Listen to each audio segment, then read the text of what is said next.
What really happened with your host, Mike Rivero. You're listening to the Republic Broadcasting Network, where you'll find out what the Fukushima's going on. And aloha, America. Welcome to our show today. It is Monday, March 26, 2018, start of a brand new week of utter insanity, courtesy of those sphincters in Washington, D.C. We have a lot of stuff to talk about today. The phone lines are open, 800-313-9443. Mike is in our control room, ready to answer the calls, put you on the air with your questions and comments here. So let's just get right on into it. The big news right now is all of a sudden, they're escalating this anti-Russian hysteria, and President Trump is going to expel 60 Russian diplomats and close their consulate in the city of Seattle. And basically, that's supposedly because of pressure from the United Kingdom, who suffered this alleged and highly suspect Russian assassination plot on their own soil. Now, 14 European Union states have now said, me too, and there is this mass coordinated expulsion of Russian diplomats, supposedly over the Skripal case. And again, this is Iraq all over again. Oh, we think Iraq has got weapons of mass destruction. We must go nasty on them. And Ukraine is also coming on board. They're expelling 13 of their Russian diplomats. And this kind of behavior is usually a prelude to war, when you start kicking out each other's diplomats. Now, Russia is vowing an imminent response. This is coming from RIA Novosti, and basically protesting the EU and NATO nations who expel the envoys, and confirm Russia will respond to each country expelling diplomats, saying the expulsions will not go unanswered, and the unfriendly action won't be left unanswered. The most worrying quote in all of this is, the U.S. only understands force, which unfortunately does seem to be the case these days. But I'm very alarmed about talk of force. We just seem to be headed into this direction of a direct confrontation, and it seems like the only real reason our government is doing this is to basically get out of the economic mess they made. Okay, we're getting some issues on our Twitch connection. Oh, okay, we're back again.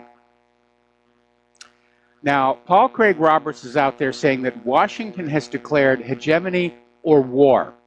And that's something that we've been saying on this show for quite a long time, that basically the U.S. wants to rule the world, and if they can't rule it, they're going to make war on it. There we are. Now, but Paul Craig Roberts is absolutely right. The United States has lost the art of making a deal, which is rather amazing when you consider that a lot of people thought Donald Trump, with his art of the deal, was going to come on in and revive diplomacy. That's certainly how he campaigned. But instead, we're still on the path to what could very possibly be a bloody, bloody, ugly war. Now, getting on down to Syria, it looks like the Syrian army is about to get full control over eastern Ghouta, and the U.S.-backed militants are apparently continuing to accept this deal from the Syrian government to surrender their weapons, promise they won't offend again, take their families, and get the heck out. And so, as a result, the Russian military is warning that the U.S. is about to launch a major war in Syria against Damascus. They're saying it is in fact imminent. All that's missing is some propaganda device by which the government can get the American people to say, oh yes, let's go into Syria again. We've only been there, what, 7, 8 years? Yes, let's throw more of our money and more of our children into Syria. Now, they're not getting traction with all the talk about chemical weapons because we've been lied to so many times. So is it going to be a false flag military attack? And once they launch this war into Syria, is this going to lead to direct war with Russia and direct war with Iran? In all probability, yes. We know the U.S. government wants to invade Iran. They just need an excuse to do it. Well, Iran is fighting against us in Syria, therefore, blah, blah, blah, blah. You know how this all works on out. But the Russian military are warning that, yeah, the U.S. is getting ready to launch a major, major attack. And apparently there's a lot of military operations on Diego Garcia. Strategic bombers are based there that can launch at least 100 cruise missiles and then use other high-precision munitions in a follow-up attack. On average, one bomber carries 20 AGM-86 ALCMs. 5 bombers are believed to be normally stationed on this island. That means that at least 500 cruise missiles can be fired on short notice. I hope they perform as poorly as the last batch that we sent into Syria, because most of those didn't hit their intended targets. Now, according to Syrian sources, Turkish air raids into the Kurdish regions are destroying Christian archaeological sites. And apparently the Turkish aircraft basically bombed antiquities such as Barad, 15 kilometers south of the city of Afrin. We're going to do a shout out now to our on-air affiliates who are just now rejoining our network. Over in Israel, they've had a little bit of a whoopsie. Their Iron Dome system came online, started searching the skies for targets, and it turned out that it was mistaking gunfire in the Gaza Strip where they were training. Hamas was just training. You have to keep up proficiency of the troops, and that triggered Iron Dome to kick into action. It was just looking around, and everybody was saying, where are the missiles, where are the rockets? But apparently, no rockets and no mortars were ever actually fired. It was a false positive on that. Now, some of these anti-missile systems, you have to wonder how really effective they are, because apparently Riyadh came under ballistic missile attack from Yemen. The missiles were aimed at Riyadh's airport, and they fired off their Patriot missile interceptors. And 2 things were immediately apparent. In a couple of cases, the Patriots just turned around and came on back and struck targets near their original launchers. And the other thing that's noticed, there's a video of all of this stuff.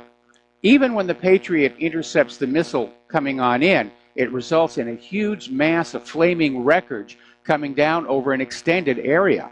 And if you really think about it, there may be a lot more damage from that than just letting the ballistic missile hit where it intended. See, I think most people probably have this kind of movie idea that when an interceptor intercepts an incoming ballistic missile, there's a little puff of harmless smoke and that's the end of it. Doesn't really work that way. We saw that also during the first Iraq War, where Iraq was firing Scud missiles at Israel, and the Patriots were trying to intercept them.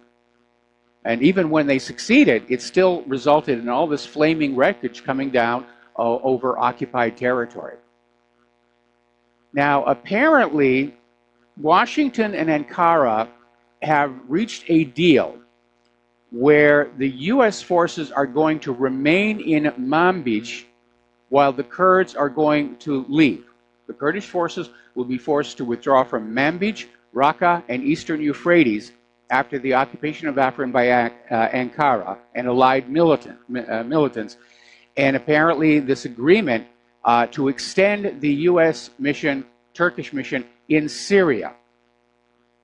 And so they're trying to change the map over there. The Kurds were, I guess, of use to Washington back when they were still thinking about balkanizing all those countries, but now they're just being disposed of. Over in Great Britain, they're still going round and round about what exactly happened to Skripal, Sergei Skripal, and was he actually poisoned with this Novichok, which was a Soviet development. And questions have been raised about how much Novichok was present at Porton Down. And Porton Down is out there saying there's just absolutely no way this nerve agent could escape our laboratory. Well, we know that's not true. We know that the anthrax that was sent to politicians and media following 9/11 came from Fort Detrick. The scientist there, Philip Zach, was caught on the security system going into the lab where that strain of anthrax was being kept after he'd already been fired. And that's the anthrax that wound up in the letter. So yes, it is possible that somebody could walk into Porton Down and acquire a sample of Novichok to basically hit this Russian agent with to kick off this whole anti-Russia furor. And I agree with the leadership of NATO. The reaction to this is completely out of proportion. And again, the part that's missing from this whole story is why Putin would have done this at this particular time. What Skripal did was years and years ago. It's part of history. Putin was working on his re-election. Putin is working on the World Cup. Putin is working on trying to tamp down some of these wars around the world. Why would he pick this particular moment to do something this stupid and obvious? And then, of course, there's Putin's own comment on this, that if he'd wanted Skripal dead, Skripal would be dead. This is Saddam's nuclear weapons, or Assad's sarin gas, all over again. Now, there's been a new piece of information that's come on out. Investigators were looking at the Skripal's cell phones for the father and the daughter. And apparently, or at least this is what we're being told, they were powered off on the day of the attack. There's no data, no location data, no tweets, no texts, no nothing.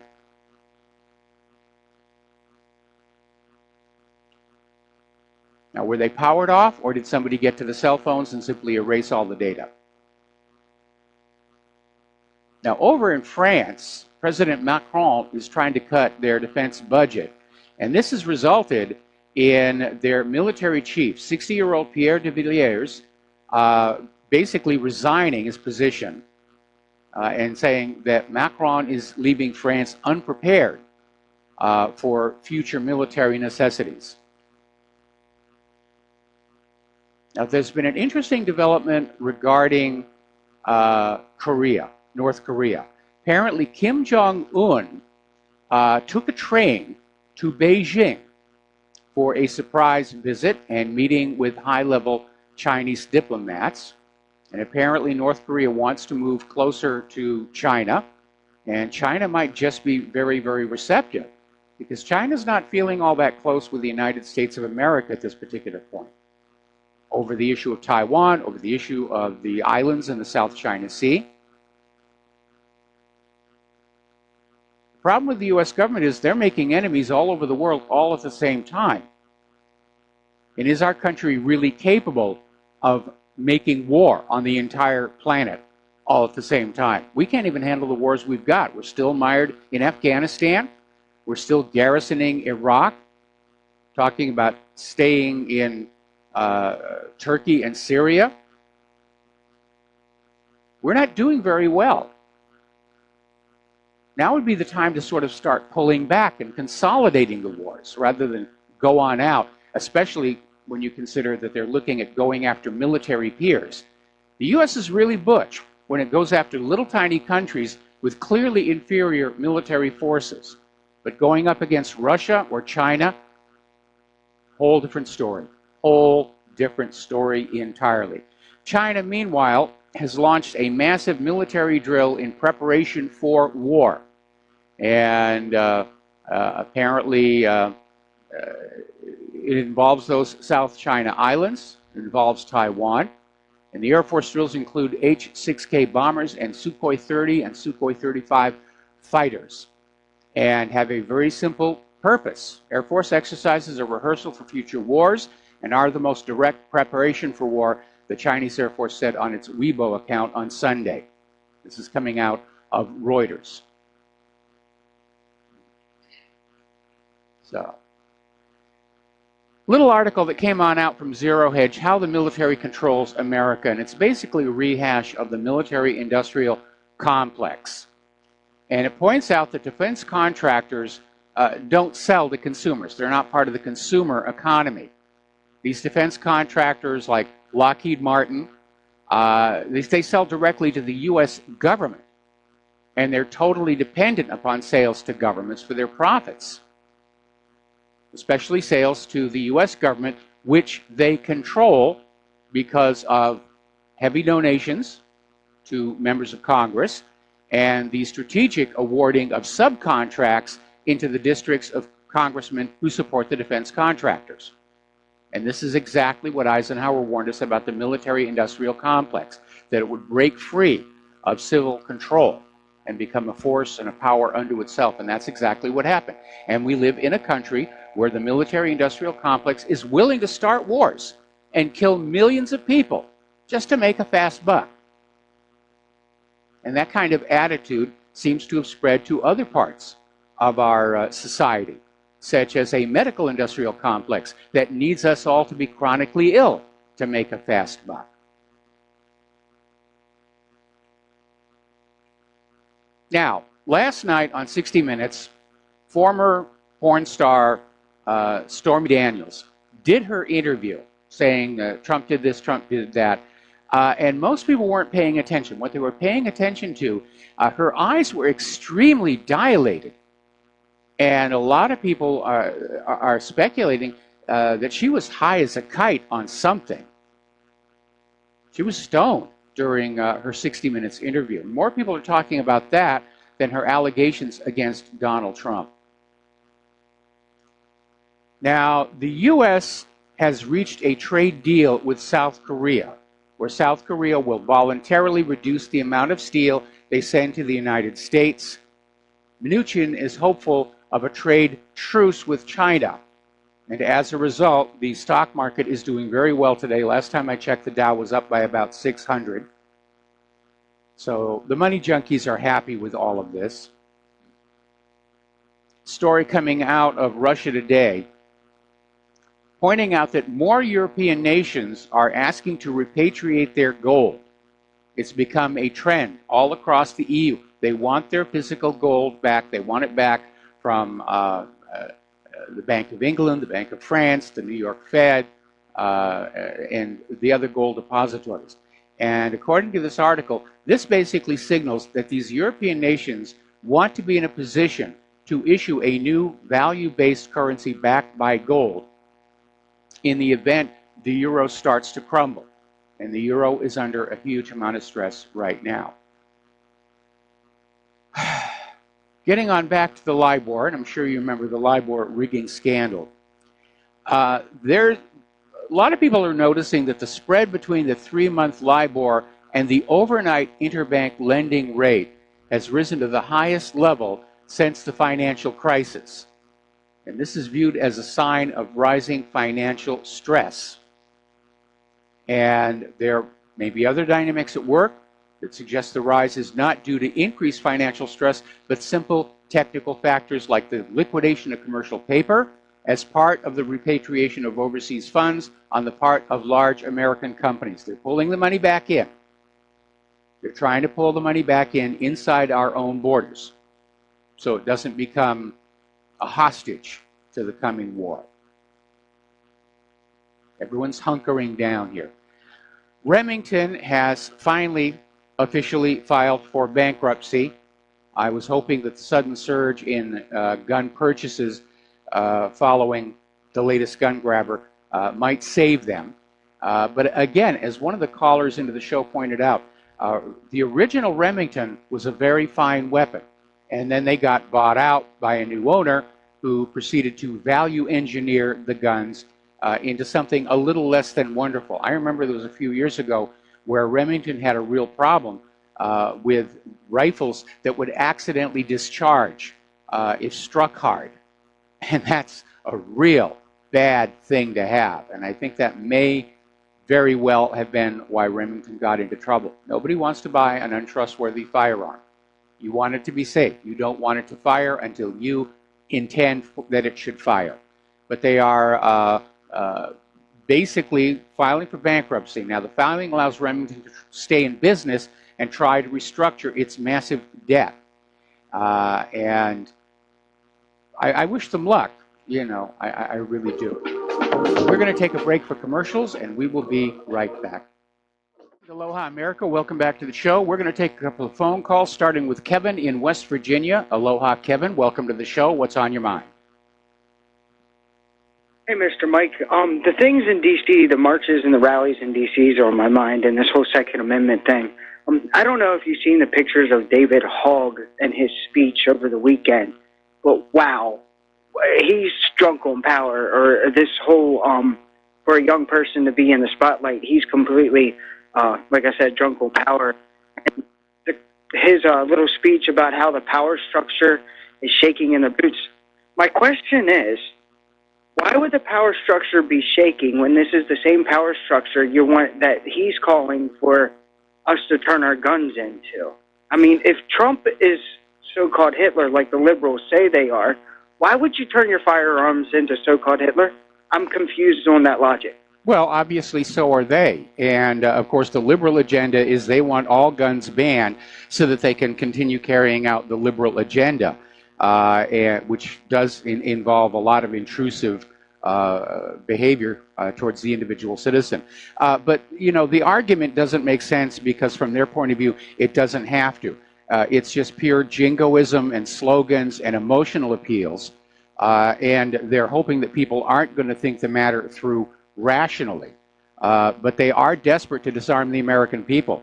And we should hang on to those guns as hard as we can.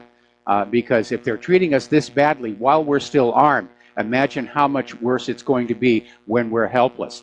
Now, I understand that nowhere near as many people actually showed up for these marches as the gun grabbers were claiming were going to show on up. There were a couple of embarrassments as well, because apparently one of the entertainers they had there was this rapper, Vic Mensa. He was performing for the gun control crowd in Washington, D.C. It turns out he was arrested last year for carrying a concealed weapon. And he was actually charged for carrying an unregistered loaded firearm, but that charge was later dropped. So again, we're seeing double standards and hypocrisy, like we see from people like Dianne Feinstein, who absolutely wants to ban guns, but she carries concealed herself. They think they should be allowed to have guns, but we should not. Yeah, absolutely, and I agree with what you're saying. It's just, even if you don't even try to think this one out, I don't see how you cannot come to the same conclusion that I came to, that, okay, so-called Hitler wants the guns, but let's turn our guns into so-called Hitler. Yeah, that makes a whole lot of sense. Yeah, it doesn't make any rallies, sense. There's another irony there, and that is, of course, that Hitler made a great use of children's marches. In Nazi Germany, the Hitler Youth Corps were out there saying, we're the children, we're the future, we demand that Germany obey the Fuhrer. Absolutely. That was one of the things that I had to do yesterday was pull up some old videos or old recordings of Hitler speaking to the youth. I mean, the same thing that happened in D.C. happened in Nazi Germany. We're witnessing history all over again. Yeah, and it's a very, very bad and dangerous history. Yeah, absolutely. Well, that's all I wanted to pick your brain about today, sir. You give Miss Claire the best, and I hope you have a great and wonderful show. Well, thank you very much. I appreciate that, and I'll pass on your greetings to the lovely Lady Claire. And we're going to switch over to Dave in Missouri. And Dave, I'm probably going to have to take you through this next commercial break, but what's on your mind? Well, howdy, Mike. Hope you're doing well today. It's certainly beautiful here in North Carolina. I want to give Kevin from West Virginia my best. One of my most favorite states to be able to travel through. I came through there last week when it was covered in snow. Just gorgeous. But you know what's on my mind, Mike? You brought up Remington. I mean, to me, this is just a symbol of what I call the Walmartization of America, of the American economy, where everything is reduced to the bottom common denominator. Quality be damned. It's all about profit. And when a great American company that really inspired so much confidence and produced so much prosperity for their community, like Remington, goes the Walmart route of made in China, of inferior product, of just gut the cost out of everything to maximize your profit, your consumer notices. And really, there is no more discerning consumer than the American who wants to purchase a lasting firearm. You're not purchasing a throwaway microwave. You're not purchasing a coffee maker that you know is not going to last more than 60 days. You're purchasing something you expect to last you a lifetime and that you can pass along to your children that should survive their lifetimes. You know, and so to me, the government is only as corrupt as the hearts of the people are. And when the American consumer decided to trade their hometown's prosperity and economic security for fall apart, made in China garbage built for the landfill from Walmart, well, that enabled then the government to completely undermine us, not just economically, but social or geopolitically. And, you know, this whole thing with the gun march. I hear your music, brother. Yeah, Can you hang me over? Stay on the line. Stay on the line. I'm going to hold you over, and we'll come right back to you after these words from our sponsors. Aloha, America. Welcome back to the show here. We're talking with Dave in Missouri, and we're talking about what he terms the Walmartization of the United States. And it's not entirely the fault of the American people. As the economy has tightened, the American people are looking to acquire what they need at the lowest possible cost. And I agree with you, especially when you're talking about firearms. This is a very, very dangerous path to be on. We saw the same thing happen with Hewlett-Packard. It was a wonderful company, good reputation, good products, worth the money that you spent on them. Then Messrs. Hewlett and Packard left, and it was taken over by Carla Fiorini, I think it was, who immediately value engineered the products to maximize profits and keep the stockholders happy, and they produced just absolute junk. And when Claire and I were trying to start our production company here in Hawaii, because of my past experience with Hewlett-Packard, we bought a bunch of Hewlett-Packard equipment, and it was all junk. The CD burners would last maybe 2 weeks. We had one Hewlett-Packard computer that had a design flaw where it would simply lock up at random intervals, and that's not something you want to have on a rendering computer. I remember years ago when I was more heavily into photography than I am now, Vivitar was kind of a mid-level brand, but they produced a good product at a good price. And I bought my first wife this Vivitar camera that was being sold in a store in Southern California. And it was battery operated, but they had actually put the battery compartment in where the film goes. And if the battery died, there was no way to rewind the film back into the cassette. And if you opened the camera to change the battery, you would destroy all the photos that you'd taken. That's just absolute bad engineering. And I'd found out that Vivitar's name had been licensed by an American company. And we've seen way too much of this, where name brand companies that built their brand on a reputation of quality are acquired and then basically exploited for quick profit. And this is a management decision. So it's not entirely the fault of the consumers. As the economy tightens, manufacturers are looking for more profits, and people are just looking to get what they need to have at a lower cost. And ultimately, you reach a point where the option isn't there. We're certainly seeing that today in the computer market, where computers only last 3 to 5 years, or cell phones. And I've gone into these stores and said, I am willing to pay more money for something that will last. It's just not available. The business model, as you said, is they're creating fodder for the landfills. They're forcing us to buy the same thing over and over again just to stay where we are. And we're just working ourselves to death, just trying to maintain our current lifestyle rather than to improve it. And that really is one of the classic signs of fascism. You know, Mike, I completely agree with you that at this point, you know, it's not really the consumer's fault because all of the options have been reduced to this bare minimum. But you know, I'm an old man like you. I mean, I'm 50. I consider myself old. You're a kid to me. Recruited out of high school by Sam. Yeah, well, I know. I'm sorry. I always have to catch myself because there are people who think that I'm still a young man, but I don't feel that way when I wake up in the morning. You know, and so. But I was recruited out of high school by Sam Walton. At that point, it was an American company. I was very proud to be a part of it.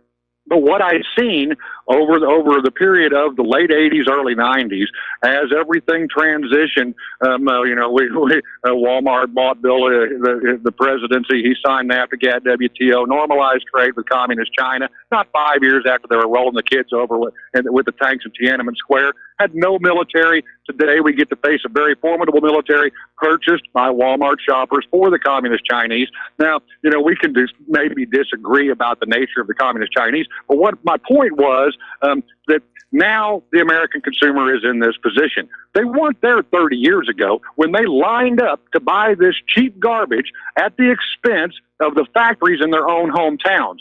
So while maybe now we're in the fool's trap of our own demise, that fool's trap was very much secured 30, 25, 20 years ago by people who should have known better than to cut the throats of their neighbors for a dollar savings on an utter piece of crap replica of the American-made merchandise that was being produced in our own factories in our own hometowns and Okay, secured the great American middle class. Yes, sir. Dave, you've got your timeline a little bit wrong. The problem actually goes all the way back to right after World War II, the baby boomer generation. Well, I've heard that. I've heard that, but what I seen was it go on steroids in the late 80s and 90s, and through the 90s it was just a rush to the bottom so far as quality and maximizing profit for the corporations were concerned. So yeah, but it was a corporate decision. It was a corporate decision to send the manufacturing overseas. They didn't want to get their hands dirty. Absolutely. Okay. Well, yeah, and Walmart profits went from 20 to 25% on American-made merchandise to triple digits on the import stuff that we started seeing. So, yeah, the money was the issue, but the consumer also played a role in that. And, my last point, and I know you got to go on, man, these kids these days, they just have no concept of history at all, and so to listen to them talk, the ignorance that comes out of their mouths, it's like they just woke up and suddenly discovered something new under the sun. No, every time a society has their Second Amendment, we call it Second Amendment, every time gun confiscation occurs, it's followed by tyrannical oppression of the people. It's always been the case, and these kids are just fools and fodder for those who want to absolutely destroy America and take it down the same path we've seen every other great society that was had their gun rights stripped away from them and become defenseless to a tyrannical state. And at that, I'm going to wish you and Mrs. Claire and your audience my best, and I love you, Mike. Thank you very much. Brother. Thank you for the kind words. But the reason the younger generation... Please support RBN. Please, people, support RBN. I challenge you, as my wife and I have, please become full-time sponsors. RBN has a budget like you do. They have to know what they can count on.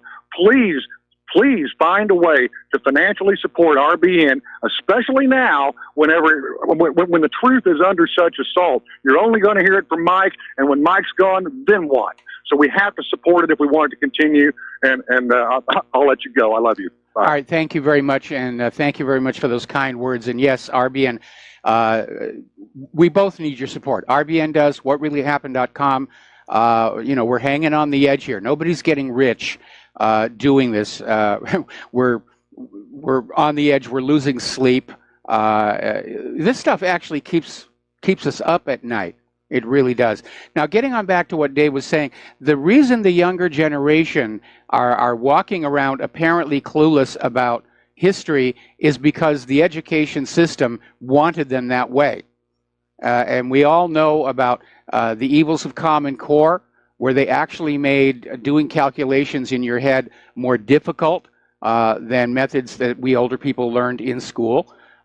They've twisted and distorted much of American history. Common Core was teaching that the Second Amendment gives you the right to keep and bear arms only if you're part of a government-controlled militia. That's not what the Second Amendment says at all. So we've talked through the years about the dumbing down of America, and we are now seeing it directly. All right, we're going to go back to the phones here. Chris in St. Petersburg. Aloha, Chris. Welcome to the show. What's on your mind? It's the Marjorie Stoneman Douglas three-ring circus, and to point out that in the Hitler comparison, I found an interesting scarf that a thrift shop discarded, and it says Adolf Hitler Schulen. It's Adolf Hitler, Schulen, meaning Adolf Hitler schools. Yes. So that's a testimony to the conspicuous propaganda, and it's just kind of funny that somebody who's still alive is having their name put on the name of a school that for the glorious imperious leader, and I think that's why we could. One motivation to impeach Trump for constitutionally undeclared wars. But, one interesting thing about David Hogg is that while he was in hiding in the dark and interviewing his fellow students, maybe he thought these were his last words, so he wanted to have them recorded like a message in a bottle for quote-unquote sensible gun control. And it seems strange to some, but, I'll give him that. But, this interview with his fellow students was shortly after or during shots being fired, and in which David Hogg said that Nicholas Cruz was the suspected shooter. Now, that would not be known until later. They're sitting there in hiding, and, you can watch the video of this interview where that's what David Hogg says. Yes. And, these kinds of points need to be brought up on talk shows if they'll take your calls, as often they don't take mine anymore when there's self-described local liberal station. Why don't they protest the cops standing down? If you want only the military and the cops to have the firearms or the heavy firearms, the military grade, they say, and they do nothing to defend you, well, then where does that leave you? When Broward County Sheriff Scott Israel was asked by Tucker Carlson if he ordered the stand down, he refused to answer. What about protesting his refusal to answer, his abuse of discretion? For them to claim that the officers were claiming they didn't have their body cams, so they weren't ready to go in. Well, isn't that kind of a backhanded way to blame we who call for cops having body cams? That's how I read that. And why don't the children protest the 9/11 lies that are in their school books and all the other propaganda used to go to war? Why don't they walk out for that?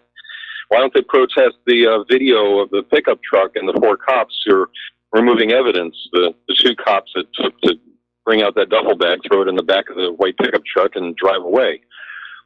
Because nobody's paying them to. Nobody's paying them to. Somebody raised a lot of money. It's a 501c4. We don't know where the money originally came from, but all these kids got a free trip to Washington, D.C. It may have been the first time in their lives.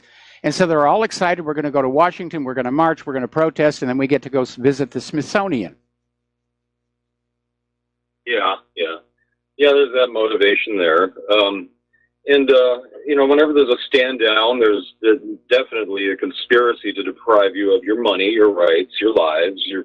Like 9/11 was a false flag, this thinly veiled lame excuse to attack the developed Muslim nations around Israel. So the anti-war folks fellow anti-war folks need to recognize that. And the drills that in the Marjorie Stoneman Douglas massacre were a cover for terrorism, just as in 9/11. Mm-hmm. And it's kind of funny that Dave Hogg is wearing an armband that is reminiscent of the Nazis. It's really funny, but it's like they want to be unconvincing and as intimidating as possible, or why don't they try to persuade the gun owners to surrender their guns in a more persuasive way rather than trying to be so intimidating? Well, because there's no persuasive argument. Some bad people did bad things with guns, but bad people do bad things with cars. Bad people do bad things with baseball bats. But nobody suggests banning baseball or taking cars away from everybody. And gun owners are basically looking at the same thing. The vast majority of gun owners are law-abiding and very careful with their weapons. And this idea of banning all guns. And notice that they're always targeting the assault weapons, the ones that would give the American people the means to resist intrusive government. They're not out there screaming about Saturday night specials or the cheap throwaway guns, which are the guns that are overwhelmingly used in crime in this country. They're specifically trying to target the assault weapons that would allow us to hold off tyranny. Exactly. Yeah. And they say, well, how can you resist the government's we have overwhelming force? Well, what about the Vietnamese? They did pretty darn well. Yep. And for anybody who may doubt that there were drills going on, or a scheduled drill, I know you're aware that the teacher, Ernest Rospierski, said that on the video, on the AP video, said that the school was having a scheduled code red drill where officers were going to be firing blanks, and the shooter he saw had on a mask. Then teacher Stacy Lapel said the shooter was wearing full body armor, helmet, and a face mask. And then when interviewed by Matt Musil, KHOW reporter, Alexa Miednik, the student, said she was speaking with Nicholas Cruz as the shooting was happening. No mention of him with the mask or other garb. The student, Alexa Miednik, said, quote, so there definitely had to be two shooters. So, apparently, according to all these accounts, there were more than one shooter. And the last point is that I have here is that James Fetzer I know you disagree with him on stuff, and he was incorrect on saying that Marjorie Stoneman Douglas High School was in Debbie Wasserman Schultz's congressional district. It's Ted Deutsch's congressional district. So there's a lot of good information in his interview with Kerry Cassidy on Project Camelot. Mm-hmm.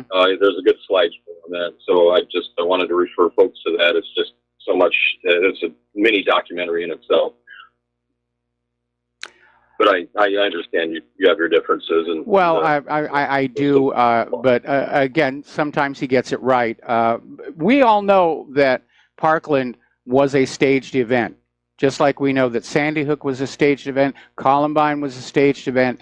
And again, it always focuses on the assault weapons. And it always seems to involve patsies who are stoned out of their mind on prescription antidepressant drugs. Yep, it does indeed.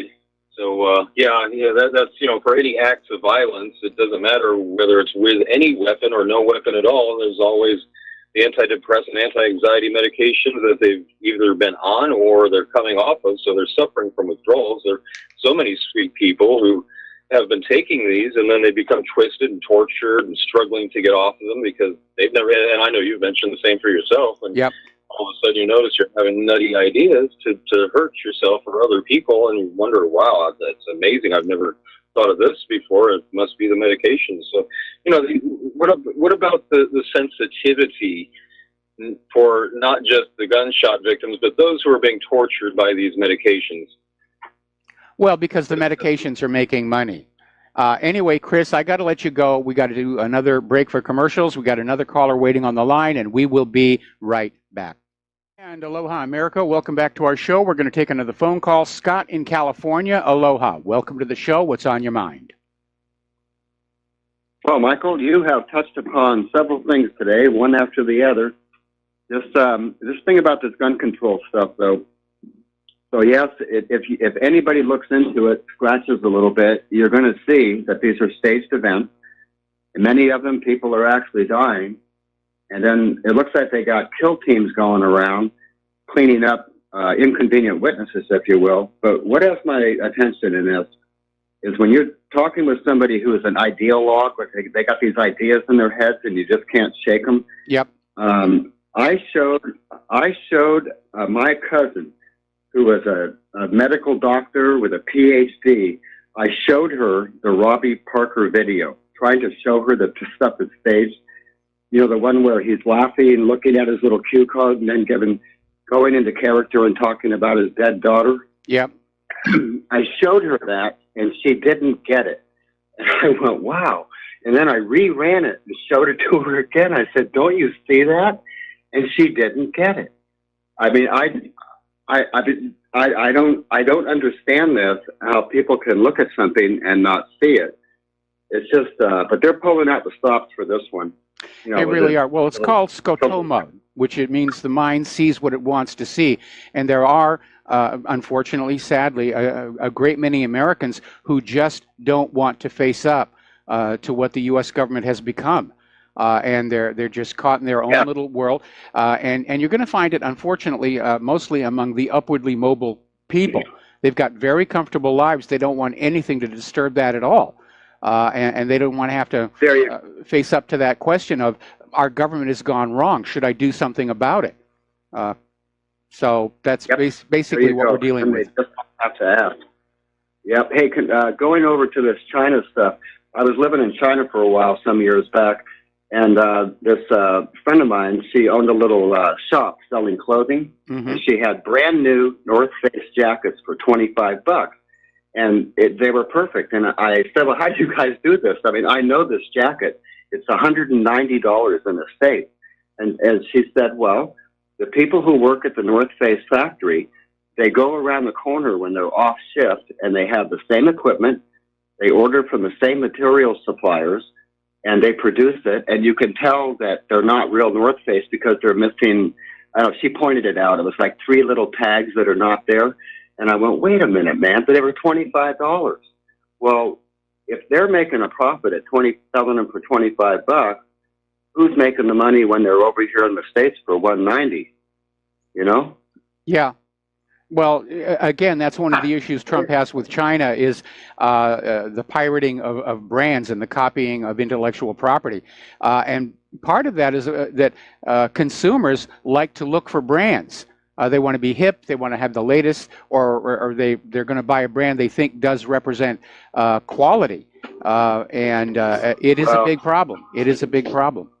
Anyway, listen, we got to take a break here for station identification. Thank you for the phone call, Scott. We're going to let you go, and we'll be right back. And aloha, America. Welcome back to our show, hour number 2. The phone lines are open, 800-313-9443, and let's pick up with the economic news. We were talking about Remington having filed for bankruptcy protection. They're going to try and reorganize their debt and stay in business. And I hope they understand that producing a quality product is going to be essential to the company's continued survival. Because recently they've had a very, very bad reputation. And especially, I mean, it's one thing to value engineer a cell phone or something like that. But when you're talking about a gun, you have to enforce quality. And as I said, some years ago, Remington had a problem with certain of its rifles accidentally discharging when they were struck or when you dropped them. And that is definitely not something that should have ever, ever, ever happened. Now then, Tesla, apparently, according to this article in Investment Watch blog, is also on the verge of bankruptcy. And it is a shame because they are wonderful cars, but apparently the market isn't quite ready for them. They're still very expensive to produce. And it really is a shame because I was watching Top Gear last night, the new one on BBC. And everybody on the show is saying, yeah, the petrol days are ending. The future is going to be hybrid or electric. And they were talking about this latest offering from Ferrari, which is this 12-cylinder V8 engine. And they were saying, this is the last time we'll ever see this. This is all going away. And I'm in agreement.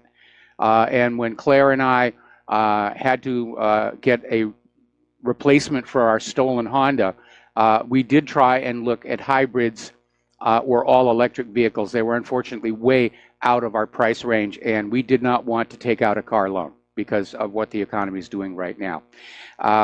So it is a shame. I think Tesla was doing some really good work. But again, we're in an economy where we're seeing a lot of companies with iconic names going out of business. Toys R Us is going to close down this month. And their partner store, Babies R Us, is also closing down. And that's a problem for Uncle Mike and Auntie Claire, because we're having a mini baby boom in our little courtyard of condos here. We've had two newborns just this last month alone. So that's an issue. But they're owned by the same parent company, and they're going away. We go down to the local malls. We're seeing all this retail vacancy space. We're wondering when we're going to lose Sears. And the American people are broke, and we cannot support a consumer economy. And even worse, here's where it's headed ultimately. When stores like Sears go out of business and they go away, especially on an island like this, the people who repair and service products from Sears, like dishwashers and such, they're going to go out of business as well. And that means because of planned obsolescence, the appliances and products that we have already bought will stop working 3 to 5 years down the road, and we won't be able to repair them, and we won't be able to replace them.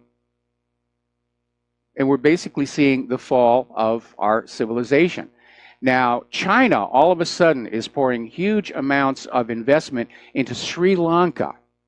And of course, when you pour huge investment into a region, it basically brings you closer to that region. It gives you influence over that region. And this, of course, is worrying India and the West.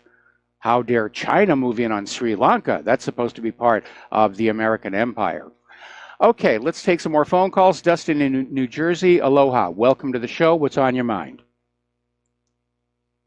Yeah, I wonder when those kids are going to march for stop arming terrorist Stinger and TOW missiles. I agree. Maybe they're trying to get the kids all riled up about gun control so they don't realize they should be out there protesting the wars. I remember back in the 60s, massive demonstrations against the war in Vietnam. Lyndon Johnson wrote in his autobiography that when he looked out onto that mall outside the White House and saw 1 million people there, that was the day he realized they'd lost the war in Vietnam. Yeah, it's too bad nobody marches against wars anymore, huh? Not like that. Huh? Well, we did for a while. We did for a while. When the second war in Iraq started, there were a lot of protests here in Hawaii. I took a lot of videos and pictures. But the corporate media just ignored us, and after a while, people get the message. The media's not paying attention, the government isn't paying attention, and they basically just stopped doing that. I remember one time where there was an anti-war demonstration, basically against the second invasion of Iraq, and right across the street was a pro-war organized demonstration funded by Clear Channel, who is now iHeartMedia, who is now also facing bankruptcy, and the local NBC affiliate drove up, parked right next to our anti-war demonstration, walked right through without even stopping, and went on over and did a story about the pro-war demonstration, which was filled with a bunch of people because they were handing out free sodas and free hot dogs. You can always get a crowd if you're handing out free food. Then they packed up their equipment, turned around again, walked right through the anti-war demonstration without stopping, got in their van, and headed back to the NBC affiliate. Yeah, how can anybody be pro-war? Isn't that insane? You know, like just that mentality itself. If there was like even one person that's pro, I mean, insanity, Mike. You know, it's just insane. You know, well, something's gone wrong in this country. We all know that. It's less about saying the war is good, is about we have to support our troops, our country, right or wrong. You know, even though the war be wrong, we are in it. We must fight it out. We cannot retire without dishonor. And, it's jingoism. It's slogans, and it's played the same way throughout America's history. And nobody wants to be accused of not supporting our troops, and they equate supporting our troops with supporting the war. Well, that's an absolute fiction. I support our troops. Claire supports our troops. We're very concerned about those who are coming back from the war zones with serious, permanent, debilitating injuries, and they're not being given adequate care by the VA. But we oppose the wars for very logical, rational reasons. Yeah, isn't it amazing? Our own government don't support the troops because the VA is like a disgrace since the Civil War, probably, right? Well, the attitude of the government is, you know, once the soldiers are no longer useful, why bother? That they're seen as a disposable commodity in the name of the war. And Mike, I don't know if you mentioned this yet. I want to switch gears. What's your take? The Petro Yuan started today. Yeah, we're going to talk about it in a little bit. In fact, it's the second item down on my current list. But apparently, it's a huge volume. It's a huge volume. Okay, thanks, Mike. All right, thanks. We're going to do a shout out to our on-air affiliates who are rejoining the network, and we're going to go to Errol in the Netherlands. Aloha, Errol. Welcome to the show. What's on your mind? Errol in the Netherlands, are you there? I do not hear Errol. We lost him. All right. All right, maybe he'll call back in. Okay, getting on back to the economy. Over in Great Britain, the British government has announced that they are going to seize Russian assets of doubtful origin or of dubious origin. That's a very fuzzy definition, but apparently they've already issued warrants to basically go on out and do a grab of any Russian assets. And when you have a standard of dubious origin, that could mean pretty much all of it. And it's another provocation against Russia. Now, getting on back to what we were talking. Oh, Errol in the Netherlands. Are you there? Yeah. Okay. Welcome back to the show. What's on your mind? Hello? Am I online? You're on the air. Okay. It amazed me how ignorant nowadays these students are, and when you see those massive public standing there, nothing about the illegal wars, nothing about the gun sales to Saudi Arabia, to ISIS. Well, they didn't exactly sell them, America, but they did a wrong. How do you call it? A drop. You drop something with your plane, and grenades or bombs, weapons. Yeah, bombs. Oh, it's wrong. You know, wrong. When we have all this technology, I want to say one thing. My father was Turkish. We went into the woods. We went with guns and everything. I know how to shoot. And what they don't say, the AR-15 is a sports rifle. Yes. It's a sports rifle. Nobody says that. You don't see in a war, you don't see an AR-15. Never. No. Only see heavy guns or whatever. But when I saw that, and it was very interesting to see that they want to take now when we are calculating 2001 to nowadays. So when you calculate when the parents from the students had kids, they were like in 1995.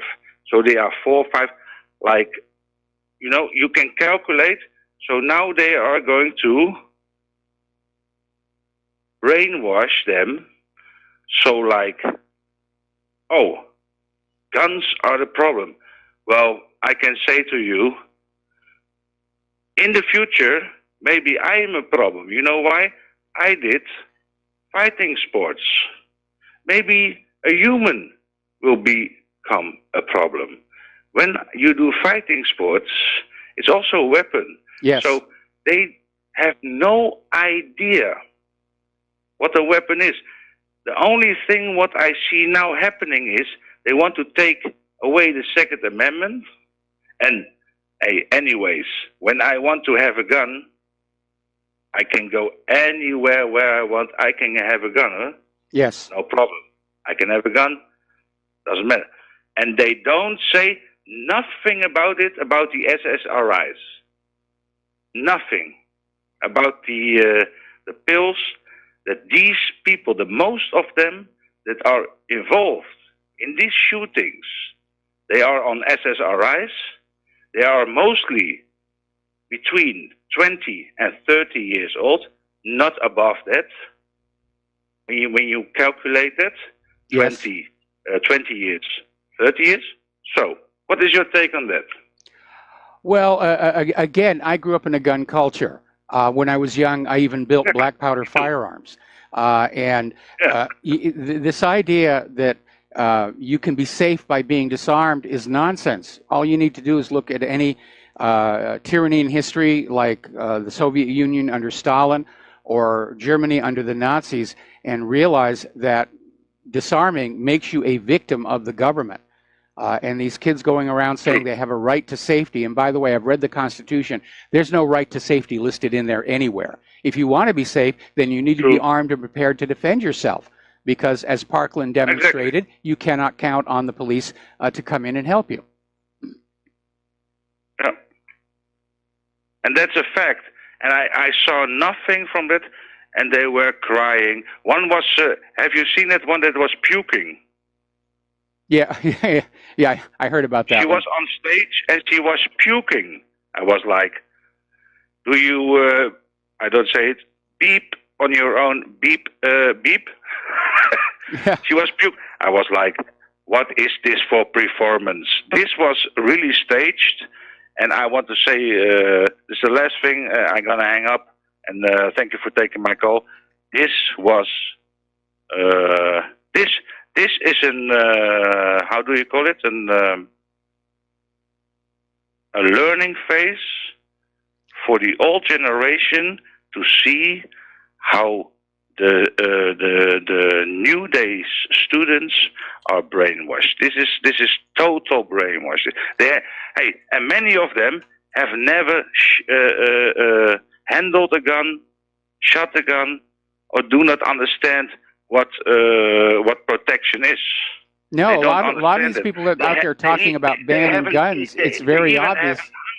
It's very obvious. They don't know what they're talking about. I hunted with my father in Turkey, and when we hunted something, we shot it. We were sitting on the place. We ate it. We ate it. Yes. Because my father always said, when you hunt something, you eat it. You don't let it die. You go there, and if it's still alive, you take care of it, and then you eat it. Nowadays, they are like, oh, a gun. No, guns don't kill people. People kill people. That's it. The psychological warfare. That is what they want to do. They say, oh, a gun is dangerous. Look at Chicago. What is happening there? They banned what was it in Chicago? You can elaborate it. You can elaborate on it. In Chicago, always, yeah. Yes. There were guns always in Chicago. Chicago is always mafia and everything. But they banned it. It was a free zone. Only the mafia nowadays have guns in Chicago. It's true. It's a fact. If you are if you are living in a home there, you have no right for a gun. You can go to the police, and then 1 hour later they come when the crime has happened. Yeah, that's the real problem there with all of this idea about not having a right to protect our homes. The police are never there when the crime is actually in progress. They show up afterwards, clean up the mess, pose for the newspaper photos, and try and act like they're relevant to the process. But as Parkland showed, no, they're not. And you cannot count on the police. Thank you for taking my call, Mike. All right, you got it. You cannot count on the police to protect you from violent crime. They're under no legal obligation to do so. And it's ridiculous. We'll get back to that a little bit further on down in the talking points. Meanwhile, we're going to take another phone call from Mark in North Carolina. Aloha. Welcome to the show. What's on your mind?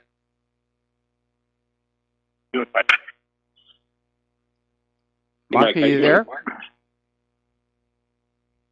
Mark, are you there? Okay, you're on the air. What's on your mind? Well, first of all, I wanted to say about what you were saying, why people aren't demonstrating, why you don't have the peace demonstrations. Very simple. 4-letter word, draft. Not a draft, they'd be rioting in the streets. I can guarantee you that. I agree. Probably making it look like be on steroids. The other thing I wanted that's what really kicked things off back during Vietnam, absolutely. They're trying to hold off on a draft until they can convince the American people it's absolutely necessary, because we got to fight those gosh darn Ruskies and those gosh darn Chinese. But you're right, that will kick the protests into high gear. They'd need a draft, even if they were just going to go, let's say Houston decide, you know what, you idiots want to make fools out of yourself, and you want to go and have, turmoil in your country, and go right ahead and go to war with Iran and Syria and see what happens. And we'll just support them with weapons, because that would be enough. They would need a draft for that, because you got a demoralized military today. You're not going to get enough volunteers. You have to go for a draft. People are not that stupid anymore. They're not just demoralized because so few people are signing up for the military, even with the economic pressure to do so. The military have had to lower their standards. They're taking people who would have been rejected for service only a few years ago. Overweight, obese, mental issues. This is not going to be an effective fighting force. And if they think they're going to draft an effective army from all these liberal snowflakes who burst into tears when Donald Trump speaks, how do they expect these kids to go up against a real serious enemy with intent to harm them? Of course, there's no way. And the other thing is, like I say too, if it, God forbid, it does become the United States and Russia, and I don't know if they'll, when you talk about a draft, because I don't know how much, I think the world would probably be at an end, or at least the world as we know it, within a couple of days. Let's pray to God that doesn't happen. But the other thing I wanted to bring up. Well, I'm going to have to put you on hold. Mark, stay on the line. We got to do a break for commercials, and I'll come right back to you after these words from our sponsors. Aloha, America. Welcome back to our show. We're still on the line with Mark in North Carolina. And you're absolutely right. When they formally announce a draft, that's when everybody's going to get mobilized, because that's what happened back during Vietnam. Prior to the draft, there were people who were opposed to Vietnam, but it wasn't really a big movement. As soon as the draft was announced, that's when things lit up. And I think that's why our government has tried to avoid a draft up until this point. They're trying to basically boost recruitment with a lot of advertising on TV. In fact, I just got an email from somebody saying that they saw a commercial for high school graduates to enlist in the military. The commercial was in Spanish. They're hitting all the markets, apparently. But it's, recruitment is down, and everybody's complaining about it. And they're taking people who are not really very good. And that may have been the reason we've had all these ship collisions out here in the Pacific. The bridge crews just don't have the smarts or don't have the mental discipline to observe the rules of good navigation. And they get in there with that little wheel in their hands and they go, "Eehaw, I can play chicken with a cargo ship," and it doesn't really work out that well. Well, you have examples too. You had the who's the guy that traded all those so-called supposedly terrorists for Bergdahl? And you also had this guy, this Air Force guy who shot up that church there, killed all those people at that church. Yep. Who was actually, mentally deranged. The Air Force used to be one of the hardest of all the military to even get into, let alone a nutcase like that. And even in the Army standards were pretty high, actually, after 9/11. Because they had plenty of recruits, because people believed the BS the government was selling them. But, I want to get back to David Hogg. Yes. First of all, there's no way kid, if you want to call him a kid, is a teenager. He's got to be, I'd say, at least 25, looking at him, listening to him speak and all that. Yes. I don't know who he is, whether his name is really even David Hogg or not. I have a feeling he might be CIA or FBI, just like his father, supposed father. And another thing is, I was listening to a show this week on the net, on YouTube, with, I don't know if you ever heard of Holy Demigard. No. I know he's been on Richie Apple quite a bit. I thought you might know him. And the other guy is Jason Goodman. He was conducting the interviews. He's an investigative reporter. Mm-hmm. And then you had Cody Snodgrass, who's a former operator. He's a former contractor, the CIA, who was asked to blow up the Murrah building a year before it was blown up, and says, no, get somebody else for that. And he finally come clean. He was in different shows like John B. Wells and Hagman and Hagman. And this guy is, I believe he's legit. and they were talking about the various, false flag demagogue. I mean, I think he's from Sweden, and he goes over one after the other. All the clues, they leave a lot of clues, probably because the New World Order, I think that's almost ritualistic to them. And, no, it's just these are very sloppy jobs. They make mistakes, bad things happen, and they have become dependent that the media will not report on the mistakes that they're making to the public. That's the job of the independent media, and that's why they're trying to find a way to shut us down now. I mean, you got to be a total idiot to believe that Sheriff Israel is just plain stupid and didn't, told us. But he was told by the FBI to stand down. This guy Cruz is nothing but a patsy who they were saving. That's why they arrested him. And those 4 people that exited the school there, 3 or 4, I don't think those are police officers. They were the shooters. Okay, to the kind of gear, because I really, as low life as some police are, I don't think you could really get, nickel and dime police to go in there and do something like that, to murder kids in cold blood. It's entirely possible they were just as police officers, as part of their disguise. Yeah. Well, yeah, but they knew. But at the same time, I think Israel knew, and the FBI probably employed these guys. They're contractors. Probably just like Snodgrass, but Snodgrass wouldn't do stuff like that. And I think that's who those guys were, and they're the ones who I believe did the shooting. Yes. As the teacher saw a guy he saw was in SWAT gear. I heard other kids talking about Army people in there. Okay, while the shooting was going on, there were no Army people in there, and there were no SWAT members in there. These are the people doing the shooting. Cruz probably didn't do anything. As a matter of fact, that girl was actually talking to Cruz. He wasn't armed at the time. He had his backpack, but nothing else. And she heard the shots from another part of the school. I'm sure you saw that. That's also I saw that. We had it posted at whatreallyhappened.com. And yeah, this is obviously another staged event. I agree with you. I think that the 4 men with the pickup truck were the real shooters that went on in and blew some kids away to support the gun grab agenda. And yeah, the police were ordered to stand down. I mean, this flimsy excuse, you don't have your body camera, so you can't go on in and save these kids from being slaughtered. And especially the stand down of the emergency medical technicians, that definitely increased the death rate from people just bleeding out on the floor, people who could have been saved. Sure. Anyway, Mark, got to let you go, got to do another break for commercials, and we'll be right back after these few words. And aloha, America. Welcome back to our show here. Getting on back to the news, and we mentioned this briefly before with a caller.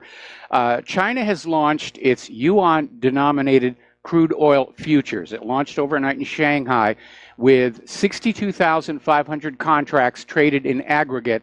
That's over 62 million barrels of oil changed hands for a notional volume of around 27 billion yuan. And apparently this dominated the Brent. The big traders are stepping on in, and a lot of people are very concerned that China has just fired a shot across the bow of the U.S. paper dollar.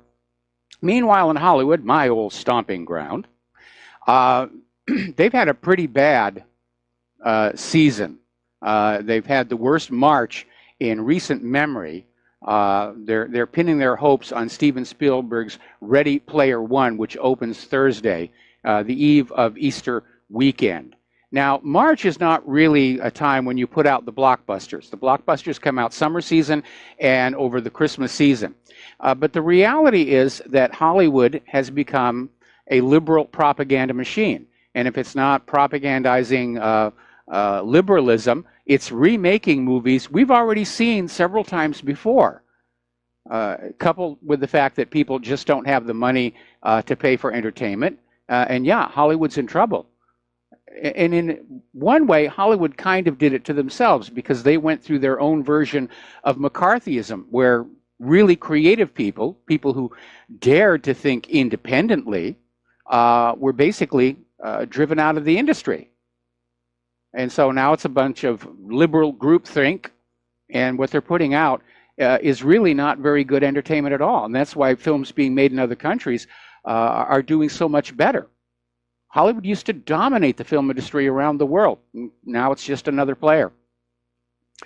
Now, for those of you who are considering enlisting in the military, so that you can win a green card. Here's a cautionary note. This is coming out of Lizadisu Blogspot. Apparently, there's a U.S. Army veteran who served 2 tours in Afghanistan, and he's just been deported back to Mexico, according to U.S. Immigration and Customs Enforcement. And the deportation follows an earlier decision by U.S. authorities to deny this Miguel Perez's citizenship application because of a felony drug conviction, despite his service and the PTSD he says it caused. So when that recruiter comes around into the illegal immigrant neighborhoods and starts waving green cards, may not play out. If you have any kind of a felony conviction in your background, you could be deported anyway, even after serving in the war zones here. Now, there has been a terrible terror attack in France, and apparently the perpetrator walked his little sister to school. Then he hijacked a car, killing 1 person. Then he fired at a group of police officers. 1 of them died. And then he stormed a supermarket, killing 2 more people before being shot dead. So tell me how that open borders thing is working on out. Apparently the killer has been identified as ISIS. Now Phoenix has dropped its sanctuary city status. And as a result, crime has gone down. Now you think about that for a little while. All the sanctuary cities, crime is on the increase. Violent crime is on the increase. Those sanctuary cities are starting to look like Europe. A member put up one of these videos from France, where these refugees basically occupied this basilica where the French royalty is buried. And the police had to go on in and get them out. It turned really, really violent.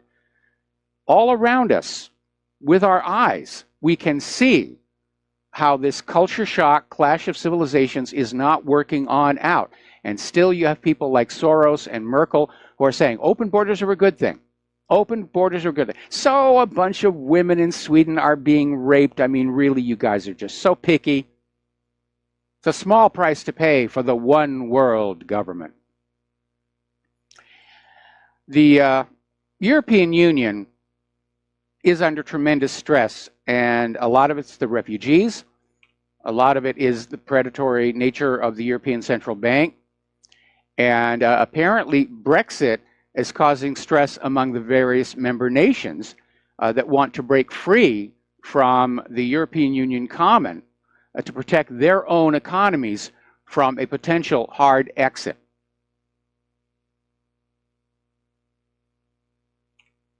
So Brussels is trying to hold it all together while seizing more power. They're still trying to come up with a grand army of the European Union. They want to federalize the European Union, reducing the member states down to the level of a U.S. state, completely stripped of any power or sovereignty whatsoever. That could turn into a civil war as well. Now, the Hungarian government is really starting to stand up against globalism, the refugees, and George Soros. And now they're out there basically clashing with the EU over this issue that George Soros has apparently hired 2,000 people to meddle in the Hungarian elections. And the government spokesperson Zoltán Kovács warned that Soros is using his resources to meddle in the upcoming Hungarian parliamentary elections, which are scheduled for April 8. And he insists Soros wants to remove the ruling anti-immigrant Fidesz party and its satellite party, the Christian Democratic People's Party, who formed a coalition in 2014. Now, here's an interesting little story. Over at the Auschwitz-Birkenau State Museum in Poland, they have arrested a 19-year-old Israeli man who was caught urinating on a memorial to the victims of the camp. And the guards at the museum saw the man urinating on the monument near the crematoria in the Birkenau camp and called the police. The man was questioned for several hours before being released and agreeing to pay a $1,500 fine. He could have gotten far worse. Under Polish law, the man could have been given jail time for desecrating a monument or other public place commemorating a historic event. I am willing to bet a whole nickel that what he was peeing on was that plaque that had lowered the number of estimated victims. Several years ago, the plaque said 4 million people died here. And then when they got the Red Cross records and other documentation, they said, no, that's way overinflated. It was only 1.5 million. So they basically knocked off 2.5 million from the number and replaced the plaque. And of course, Israel doesn't like that because it undermines the 6 million mythology of World War I and World War II. Probably most of you don't realize they were using 6 million Jews as propaganda in World War I as well. Now, I'll bet you that's what the guy was desecrating. Now, apparently up in Sacramento, the U.S. military is simulating a nuclear truck bomb attack. It's a terror drill. And apparently this actually happened last Thursday, but it was a huge operation. The Governor's Office of Emergency Services, California National Guards, Homeland Response Force, the 95th Civil Support Team, along with FEMA, Urban Search and Rescue Forces, CAL FIRE, FBI, Department of Energy Radiation Assistance Team 7, and several other emergency response agencies for a terrorism and active shooting response exercise at Sleep Train Arena. So they're out there looking for the possibility that somebody is going to set off a nuclear bomb inside a truck.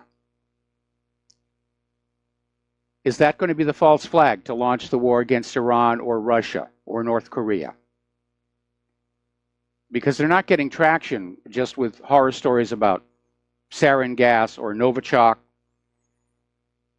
We've been lied to so much, and we hear the media complaining about how nobody believes them and trusts them anymore.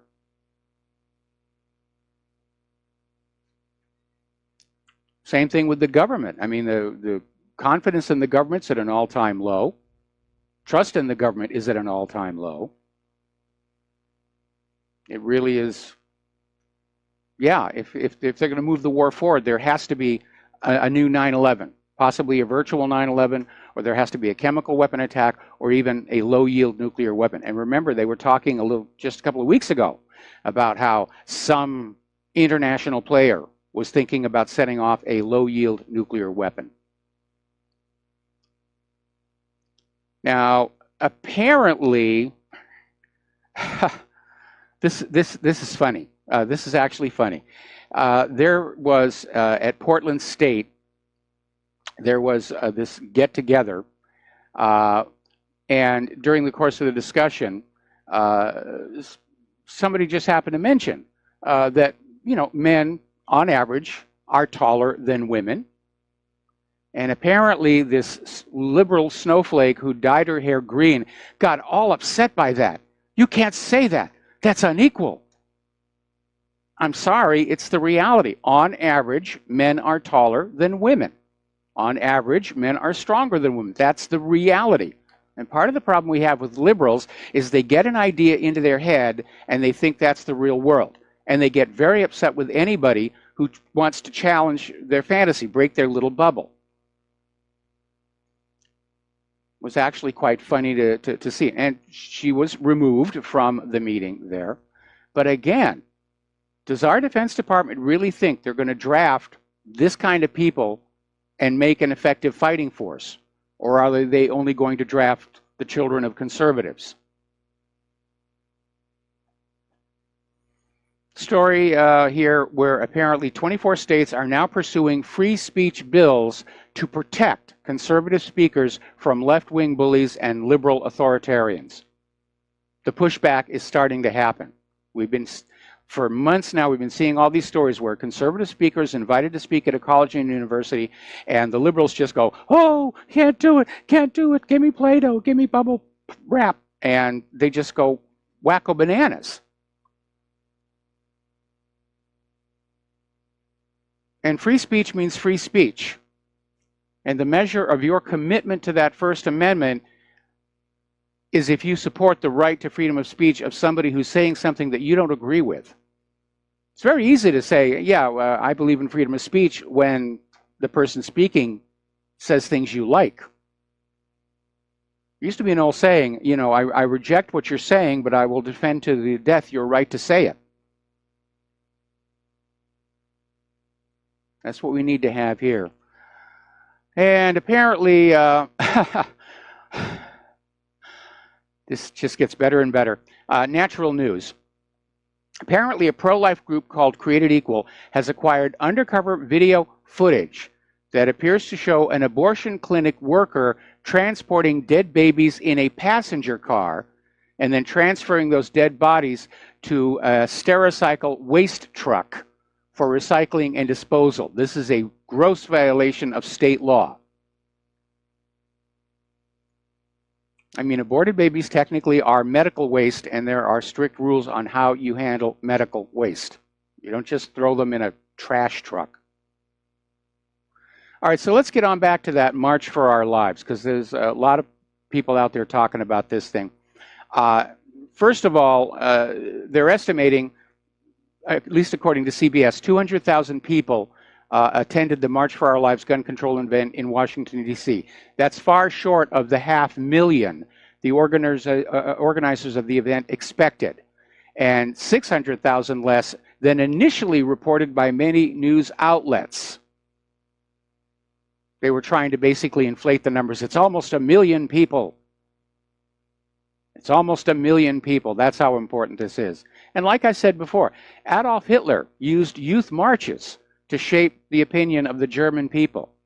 That was the main function of the Hitler Youth Corps, was to go on out, march in demonstrations, carry placards and banners, and just keep drumming into the German people's heads the message of the rise of the Third Reich. By the way, a little side note telling you how much the liberals really do care about the environment. They apparently trashed the place.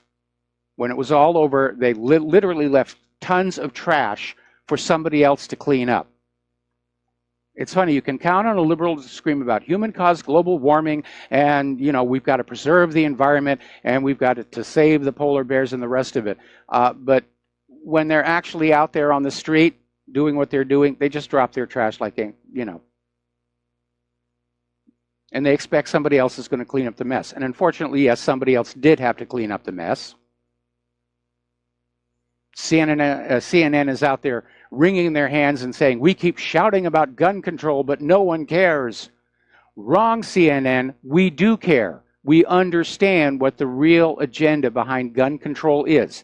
The complete and total disarmament of the law-abiding American citizen to pave the way for an even more tyrannical government than we have now. Remember how George Bush used to joke, this would be easier if this was a dictatorship?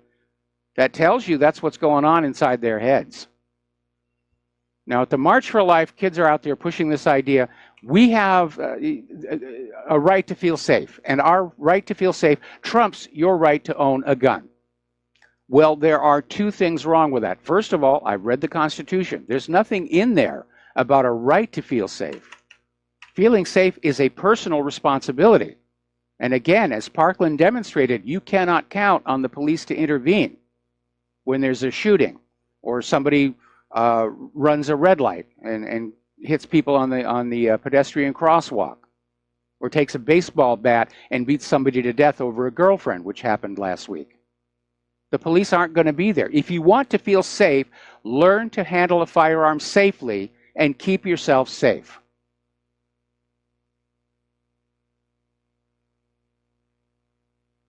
Now, the Washington Post is out there responding to gun owners or gun enthusiasts, basically trying to educate some of these gun grabbers about how guns really work. There's a lot of misconceptions out there.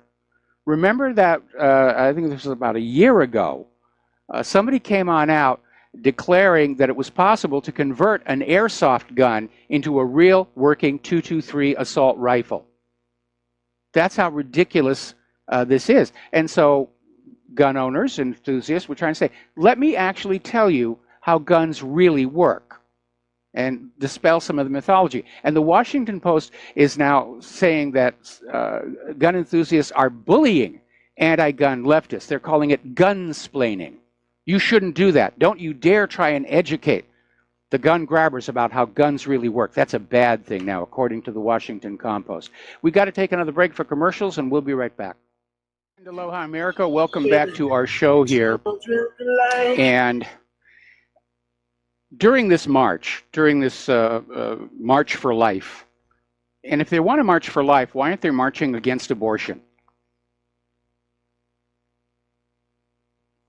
But apparently one of the speakers basically got up there and said something that everybody needs to pay attention to. She said, when they give us that inch, talking about the bump stock ban, when they give us that inch, that bump stock ban, we will take a mile. In other words, the gun grabbers want to try and start a momentum. First, it'll be the bump stocks, which most people with sporting rifles aren't interested in anyway.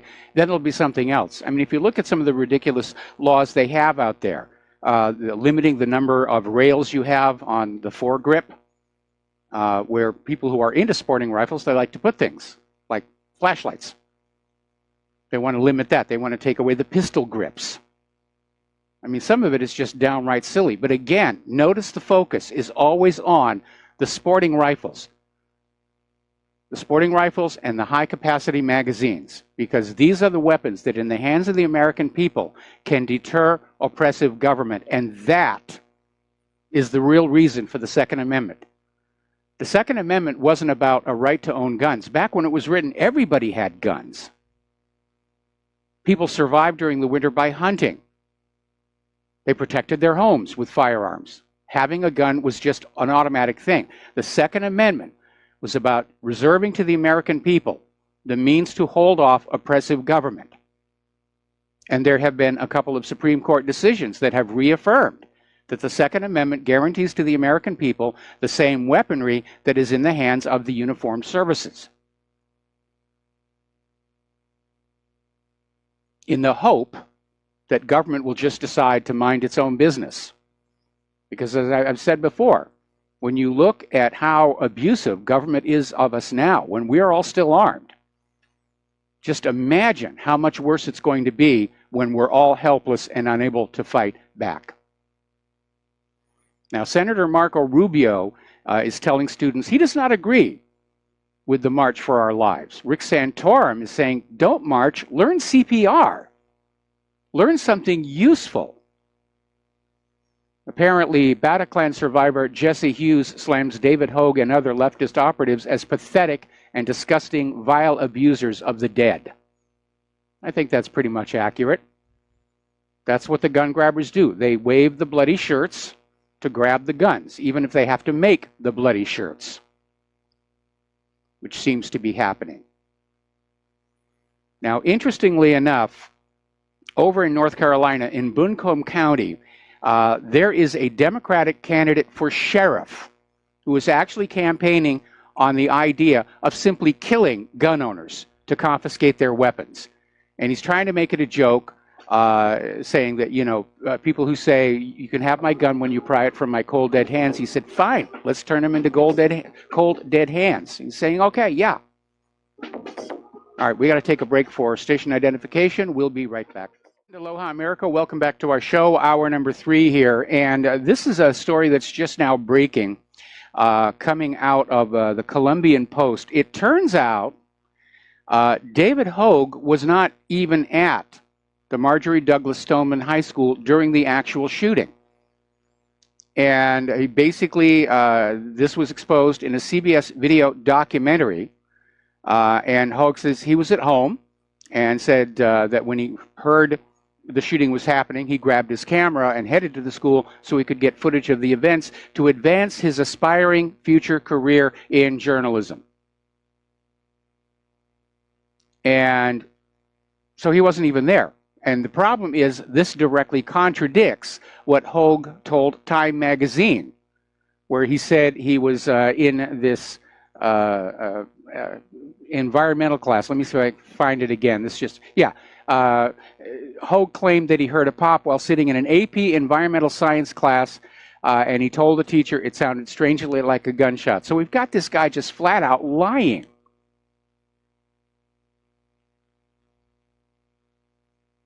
The whole thing is a cover-up. He wasn't a student at that high school. He graduated from Redondo Beach High School before his family moved to Florida. And like that other caller said, he doesn't look like he's a teenager. He looks like he's in his mid-20s. And he's been used before as a crisis actor out on the West Coast. All right, we're going to take a phone call here. Mateus in Canada, aloha. Welcome to the show. What's on your mind? Hey, Michael, I think you're being a bit too nitpicky about the little details here. I mean, just because he wasn't actually at the location shouldn't let that get in the way of a good false flag story. Well, unfortunately, being picky is my job description. And you're good at it. Thank you. So, okay, I've got my first good call to action idea here, and it is this. Okay, in many different countries, including Canada and the United States, we have this absurd situation where we have an open call for illegal voting. And Obama did it. He said, remember to vote early and vote often. Ha ha ha, just joking, don't vote too often. Ha ha ha. And then we've got Trudeau saying, just inviting the illegals in. And then now he just changed the voting law so you don't have to have ID to vote. And I know in the States you have the same problem going on right now where the illegals are being encouraged to vote. Okay, so here's the call to action. And what we do is all of us legal citizens, we contact our legal representatives and we just say that as long as this agenda stays on the books, and as long as you're promoting abuse of the voting system, we're all going to take advantage of it to illegally vote 20 times each to vote you out. And you don't even have to do it. Well, that's one possible way, or what we can do is instead of demanding voter ID, just ask to see proof of age, because you have to be of a certain age to be allowed to vote. And so all they need to do at the polling places is say, show me some proof of your age. What are they going to show you? Their driver's license. No, but they're not doing that. No, they're not doing it. They're giving this country away. The liberals are giving this country away. They're allowing the illegal immigrants to vote themselves, our nation, in exchange for hanging on to power. And if Trump doesn't do something, like in the next 2 months, to stop this, to establish a national voter ID law, I can't understand why Congress and the White House are just not into solving this problem. And I understand that the liberals have come on, the Democrats... We can solve it. The Democrats have literally come on... We can solve it ourselves. We can just go and vote 20 times each. Like on the next election day, you pack a lunch and you just start on one end of your city and go all the way across the city voting 20 times to get the person out of office that's promoting illegal voting. Well, that won't work. That won't work. No, that won't work, unfortunately, because you have to vote in the precinct where you're registered to vote. You can't just walk into any poll. No, but they don't know who you are because you don't need any ID. They don't know who you are. You just show up and I say, oh, hi, I'm an illegal immigrant and here I am to vote without my ID or whatever. And you vote. And then you walk down the street and you go to the next booth and you say, I don't have my ID. I'm here to vote. And you vote and you vote and you vote and vote and vote and vote. And you vote. Maybe that's all going of to work. Legal citizens. Maybe that's going to work in Canada. But when you show up to vote, even though they don't demand to see your ID, you have to have a name. And they will cross it off the registry as a way of making sure that you're not going to vote more than one time. So it sounds like a nice idea. Bob, Frank, you just change your name. They don't need ID. You can just say whatever name you want. Yeah, but if you're not on if you're not on the voter roll, they won't let you vote. They won't give you a ballot. And what's going on here, the reason they load up the system is they're illegally registering illegal immigrants to vote. They're just handing out the IDs like up in Chicago, and they're allowed to register to vote, and then they go out and vote. And they're not supposed to vote. They're not citizens of this country. And the Democratic leadership has openly admitted they are depending on massive illegal immigrant voting to hang on to power. Okay, well, let me ask you this question. How do you explain that person that was convicted for illegally voting like 6 times? They caught one, you know, and there should be more enforcement. But how did he vote But the 6 way times? that you stop this is you bring back voter ID. And I No, but how does he vote 6 times? How did he vote 6 times? he may have had 6 fake IDs, 6 names provided to him by. He has to be registered. Yeah, well, there's a lot of He has false. to be registered to vote 6 times. Mateus, stop cutting me off. Okay, I'm trying to explain. We know that there's a big problem with fraudulent registrations. That came out in 2016 as well, where they were simply faking registrations and then they were handing the names and precincts to all these people, and then they were just bussing them around. The way that we solve this problem in the near term is bring back voter ID requirement. Show that you are a legal citizen of this country in order to be able to vote. This is so important. And in the long run, we have to get rid of those voting machines, those electronic voting machines. Now, if you go over to whatreallyhappened.com, go up at the top, right underneath my face, you will see an article, How to Have Honest Elections. And we wrote this and talked about it a while ago. And since then, I've had emails from other countries saying, yeah, what we have is very, very close to this, and this does work to keep the elections honest. So I would suggest that you take a look at that. But the inaction on Donald Trump's part is hard to fathom, because if he doesn't do something about the illegal immigrant vote, he's going to lose Congress this November, and he will be a one-term president. Yeah, he may not be as smart as we thought he was. Here, one last question on a different topic. Why are we such a pathetic slave mentality race of human beings that allow all this corruption to go on for hundreds and hundreds of years? Well, it's like boiling a frog slowly, which I don't really know if that works, and I'm not about to try. But we start out with our freedoms, and we lose a little bit of it, and we sort of get used to that. And then we lose a little more, we get used to that. Basically, we become complacent. As long as I have my job and my house and my family and everything, everything's okay. And we're not encouraged to get involved with what the politicians are up to. That was the message I got when I was in elementary school. Social studies was mostly about propagandizing us against the Soviet Union and how to be good members of our local community. But the idea that we would somehow become involved at the state or federal level, that was sort of left out. Yeah, I'm getting really discouraged about being a human, really, really cynical and really discouraged. And it's actually turned into kind of a bit of a depression right now. It just seems like so absurd. We're so hopelessly a bunch of cattle. Nobody's standing up to this. We're all just letting it happen. It's just so pathetic. I agree. And it seems like there's so little that anybody can do about it. Well, I'm doing all I can do about it, and it's cost Claire and I dearly, but we feel it's just completely necessary to go on with this and try and make a difference. And in one way, the independent media has made a difference because we have created a skeptical population, and that's a very healthy thing. We have taken away from government and the corporate media the ability to lie to the public with impunity. And that is, I think, a major victory. Yeah, there is something to be said for being on the side of a more moral side of the situation, trying to do the right thing at least. And for all of your religious and spiritual audience, which is a lot, there's a certain satisfaction on that part of it. And then for just a non-spiritual or physical perspective, just on a morality perspective, there's a certain satisfaction doing the right thing. But we got to do more. These humanzees they're talking about in the Drudge Report about some scientists saying we should mix human DNA with chimpanzees, some ridiculous thing. Well, yeah. I feel like it's already happened. I mean, I feel like that's where we're at right now. We're so conditioned, start doing your job, and half of us will just work that same job until we're dead, and without even thinking. We're almost just smart enough to fill out the paperwork and don't resist and just pay your taxes. It's man, we got to stop acting like humanzees here and start acting more like the forefathers of the United States.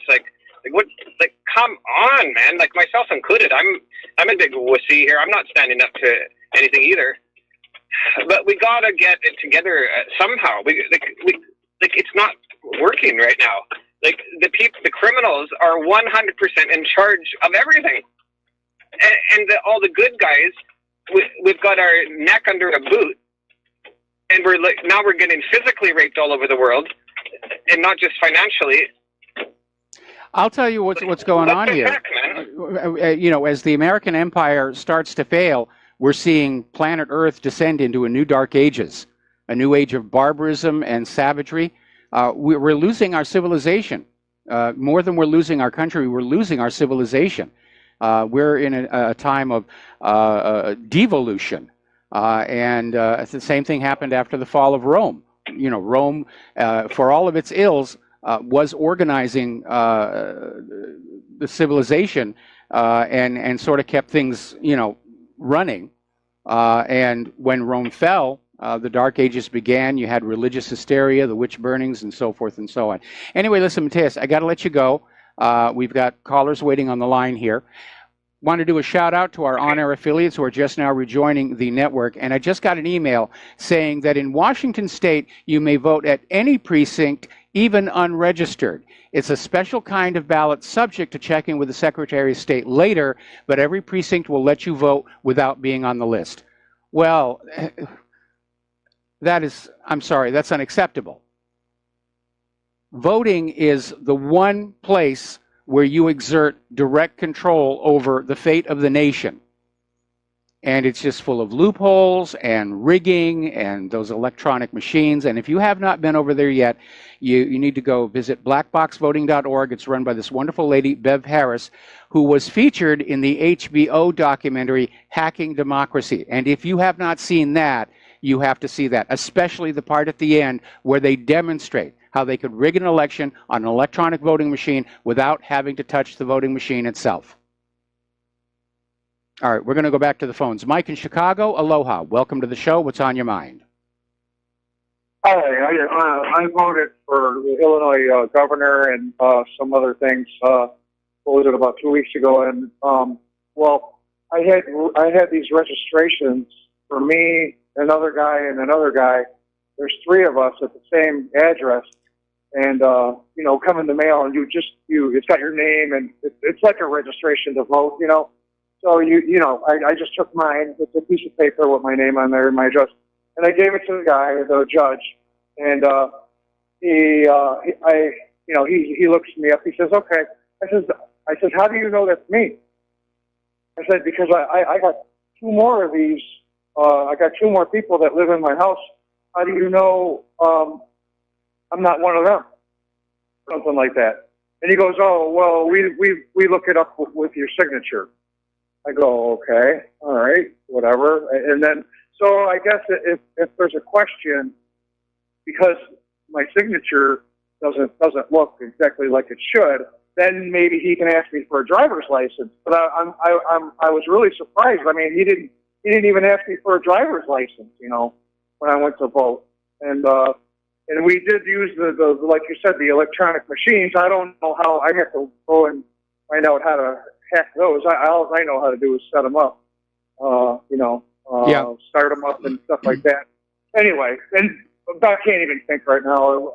I think they got hard drives. Yeah, they do. They got memory. They got memory sticks. They got USB memory sticks that they use to put the data on. Anyway, so it's crazy. Yeah, I'm probably in agreement with you. I'd just like to make one more point about like shootings or whatever happens, whether it's psychological warfare. Anybody can pay somebody to do something psychological to implement, you know, to implement a particular policy that somebody's trying to put on the people in the form of a law. All right. I mean, yes. You got these red light cameras that have no significance. I mean, are you serious? That's extortion. That is just bringing in money, $100 a pop, you know, for somebody that didn't stop completely before they hung a right, or the light turned yellow and they went through the light and now they got a $100 ticket. It's just extortion. And you know, they're looking for any kind of an excuse to implement their own policies and laws to to generate money or, you know, what have you. So I just thought that's the way I see the way things work, you know. All right. Well, Mike, thanks for the information. We know Chicago's wide open. Rahm Emanuel is issuing ID cards to illegal immigrants, which will allow them to register and vote. I mean, they're just giving the country away. And it's our country. We, the people of the United States of America, and the legal immigrants built this place. And with this open borders and illegal immigrant voting, we've got this mass of people coming across the border who are going to vote themselves a chunk of our heritage. And it's wrong. It's flat out wrong. All right, back to the phones. Tony in Puerto Rico, aloha. Welcome to the show. What's on your mind? Tony? Hello. Yes, you're on the air. Okay, I don't want to put you on the spot, Mike, but I am more confused than a cockroach in a hen house. I'm kind of proud that the founding fathers in the Declaration of Independence, they separated church and state, okay? Mm-hmm. I was watching a documentary yesterday called framingtheworld.com, where the Jewish Talmud considered Jesus Christ a bastard child, a criminal, son of a whore, the son of a centurion, and as a child, they sent him, and his mother sent him to Egypt. I mean, can you clear that up for me, please? Well, I don't agree with calling him bastard and son of a whore. I'm familiar with the story of... that's what it said in the Talmud. That's what it said in the Jewish Talmud. Okay, hang on. Okay. I'm familiar with the story of Pantarius. That's the name of the centurion that supposedly knocked Mary up. And Joseph did the honorable thing, apparently, rather than let her get stoned for it. He said, we're going to get married, and the child is mine. And then later on, the whole idea about Son of God and everything came on up. But yeah, the Talmud says some very, very nasty things. And it's rather interesting for all the Christian Zionists that you need to read how the Talmud describes Jesus. Then you need to read how the Quran describes him, because the Quran is much more positive in their portrayal of Jesus. They see him as a prophet. They don't see him as a son of God, but they see him as a prophet and a good person. Okay? Okay, thank you, Mike. All right, thanks a lot. Boy, the phone lines are loading up. Let's go to Sherry in Texas. Aloha. Oh, wait, actually, Sherry, no, hang on. We're coming up on a commercial break, and I'm going to pick up your phone call as soon as we come back. Meanwhile, getting back to the shooting thing, apparently Pennsylvania is putting buckets of rocks in classrooms so the students can throw rocks at mass shooters. How's that for idiocy? We'll be right back. Aloha, America. Welcome back to the show here. And before we go back to the phone lines, and the phone lines are really loaded up, we really do need your help at Republic Broadcasting and whatreallyhappened.com.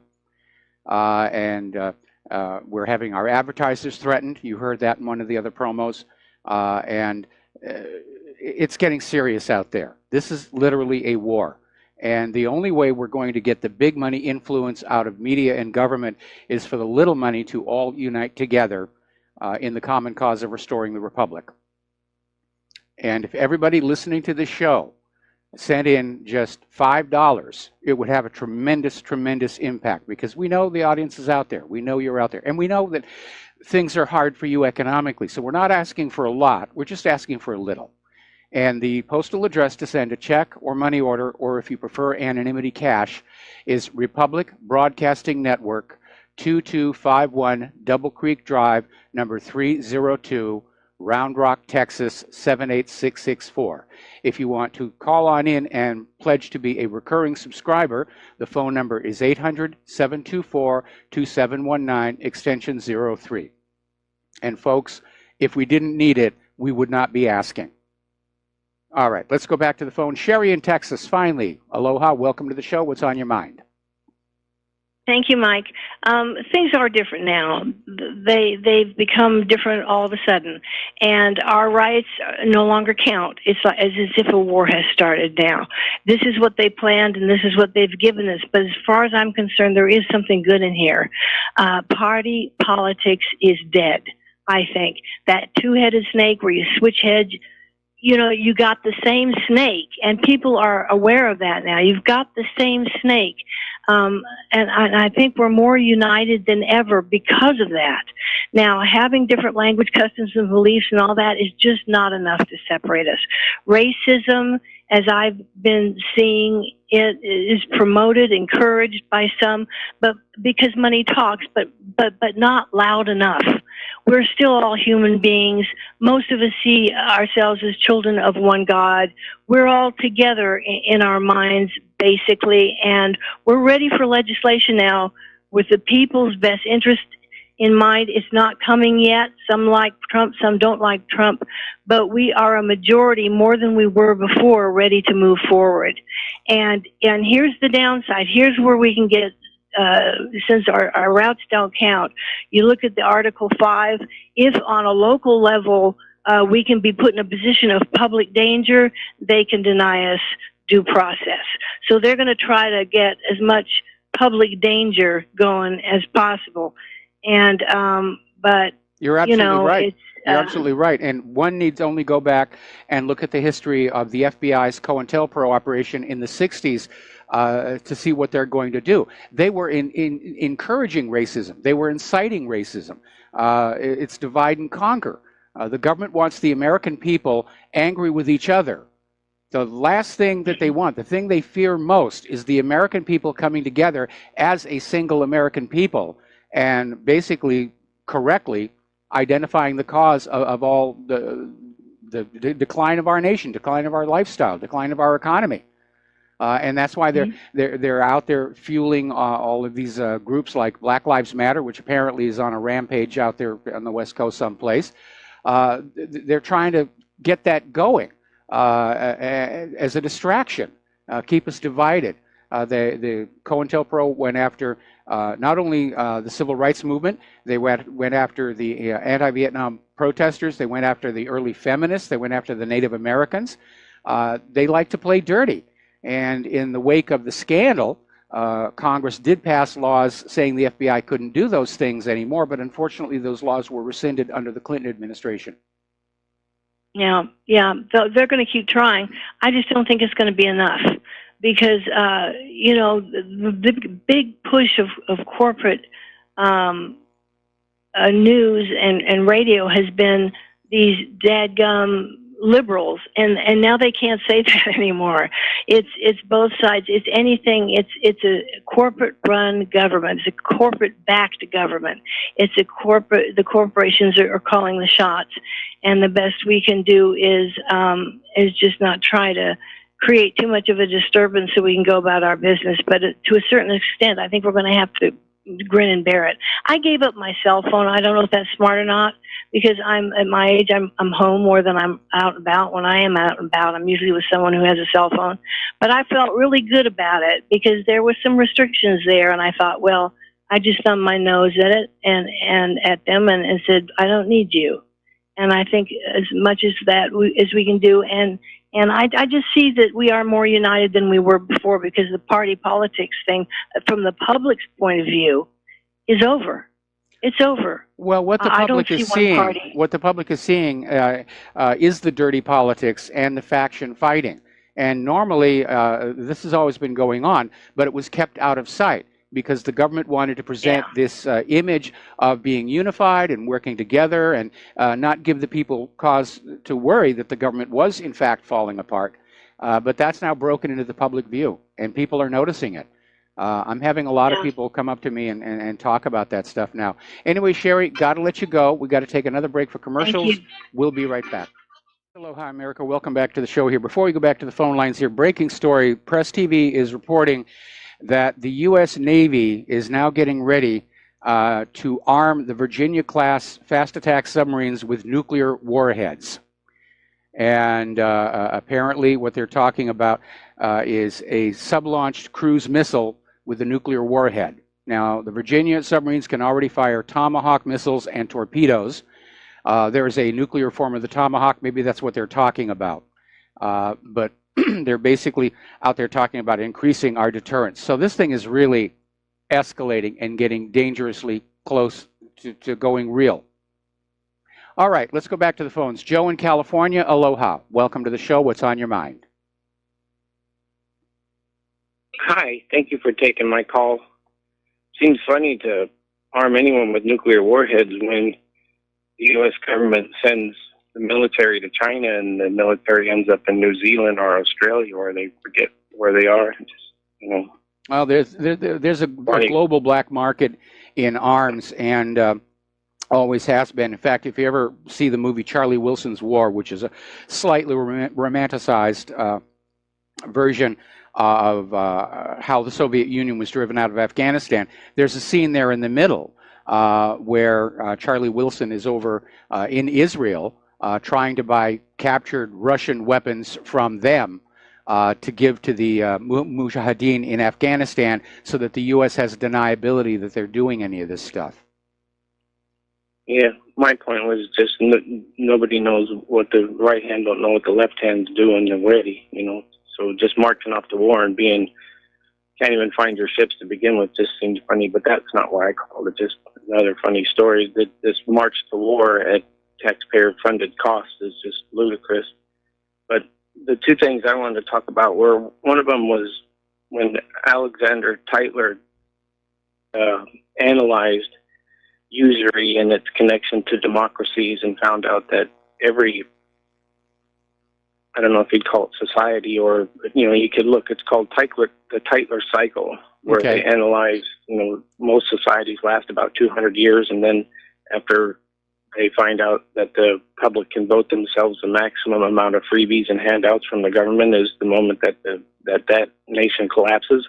Well, that's what happened to Rome. And it's called the Tytler cycle, and, he looked at everything for, all the way back. The other thing I wanted to talk about is, you mentioned Hacking Democracy as a good documentary. Yes. And I was wondering what your opinion of Hacking Democracy is compared to Invisible Ballots documentary that was done by G. Edward Griffin. Well, they're both good documentaries. You should see. You don't have to make a choice. See them both. There's also a book out there called Vote Scam by the Collier brothers, and about half the book is available online to read for free. Obviously, they want you to buy the book so you can read the second half. But this was all going back when Janet Reno was Attorney General. And the Collier brothers grew wealthy with the Hawaiian Tropic line of tanning products. And one of them decided he wanted to get into politics and just discovered how dirty and how rigged the election process is. So they decided to write a book about it. And it should be required reading for anybody who's setting up any kind of an election system. Anyway, Joe, I'd like to just say that software is that secret thing that's working against the American people in the background. Yes. And they're not fully aware of it. In both documentaries, Invisible Ballot as well as Hacking Democracy, it's software that works in favor of the corrupt to keep them in power, so to speak. Absolutely, because you can't see the software. I mean, in the old days with the mechanical voting machines, they'd just shave the gears. But anybody looking into the back of the machine could see that that's what was going on. And it's rather ridiculous that all of these companies that make these machines are trying to say nobody can look at our software. I mean, if you go out to Las Vegas and you look at those slot machines, they're all run by computer now. And there's a very rigid process in place where authorities are looking at the software that goes into those machines to make sure they're not unduly cheating the gambling public. That's just entertainment. We should have the same thing for these election machines, but we don't. The companies claim it's all proprietary. And what is really proprietary about a piece of software that's supposed to just record the press of a button and tally a counter? Because that's really all a voting machine does. Well, the Invisible Ballots documentary does address the people who headed the gaming control board or something, and they put software in to steal money. It was one of the things discussed in that documentary. But the other thing I wanted to say is Vince Foster. Yep. One of his final regrets in life, he says, "I wish I would have never told the Clintons about the secret backdoor and the promised software." And then shortly after that, he killed himself and flew to Geneva. And No, he didn't. No, Joe. Thank you very much. Now we're going to Twilight Zone. Joe, okay, we're going to drop Joe, and we're going to go with Jerry in Chicago. Aloha. Welcome to the show. What's on your mind? Thank you, Mike, for taking my call. Hey, a real quick question. We all know that the Federal Reserve fiat currency monopoly money note is going to crash. Yes. My question to you is, in 3 weeks, I owe a fair amount of money to the IRS. Do you think I ought to just blow it off and let them catch me in the couple of years to come? Because I don't think it's going to last that long. Well, that's obviously a decision you're going to have to make on your own, and I'm not going to offer an opinion one way or the other. You just need to understand the system is rigged. If you go back to Sullivan versus United States, Judge James C. Fox admits in the court record the 16th Amendment was never actually ratified. Then he goes on to say judges will always rule as if it were. So there you are. You're stuck. And the problem is the Internal Revenue Service likes to make examples out of tax protesters or even anybody that's wanting to say we need to be in compliance with the Constitution on this.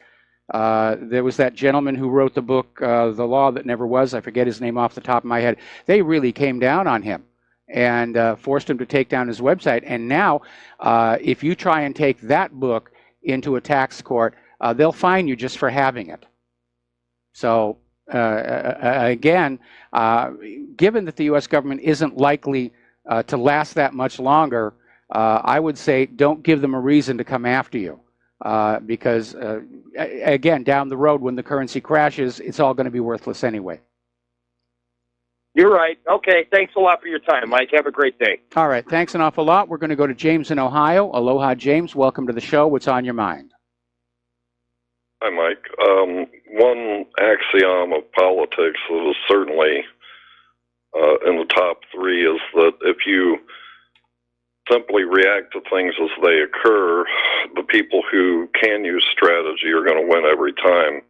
And a problem we have right now is Trump's divergence on various issues from what he said during his campaign. And the whole Trump thing is a cult of personality, which is fine. It's pragmatic. It works. But if he goes sour or he dies, then we're left without a unifying force for the right. And I also think we need to scramble. We need to be forward-thinking. We need to brainstorm about what can unify us for the next, not just the midterm elections, but the next presidential election. Well, we're definitely going to have to do that. But I disagree with your assessment that Trump running the White House as a personality cult is okay. It absolutely is not. Personality cults get caught up in their belief systems. We saw that with Hillary Clinton and her followers who were just absolutely convinced that she was going to win.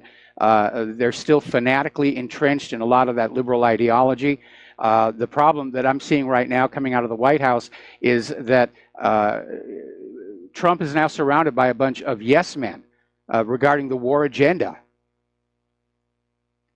Well, I don't mean that it's something to be sought after, but I do mean that it can work out more or less.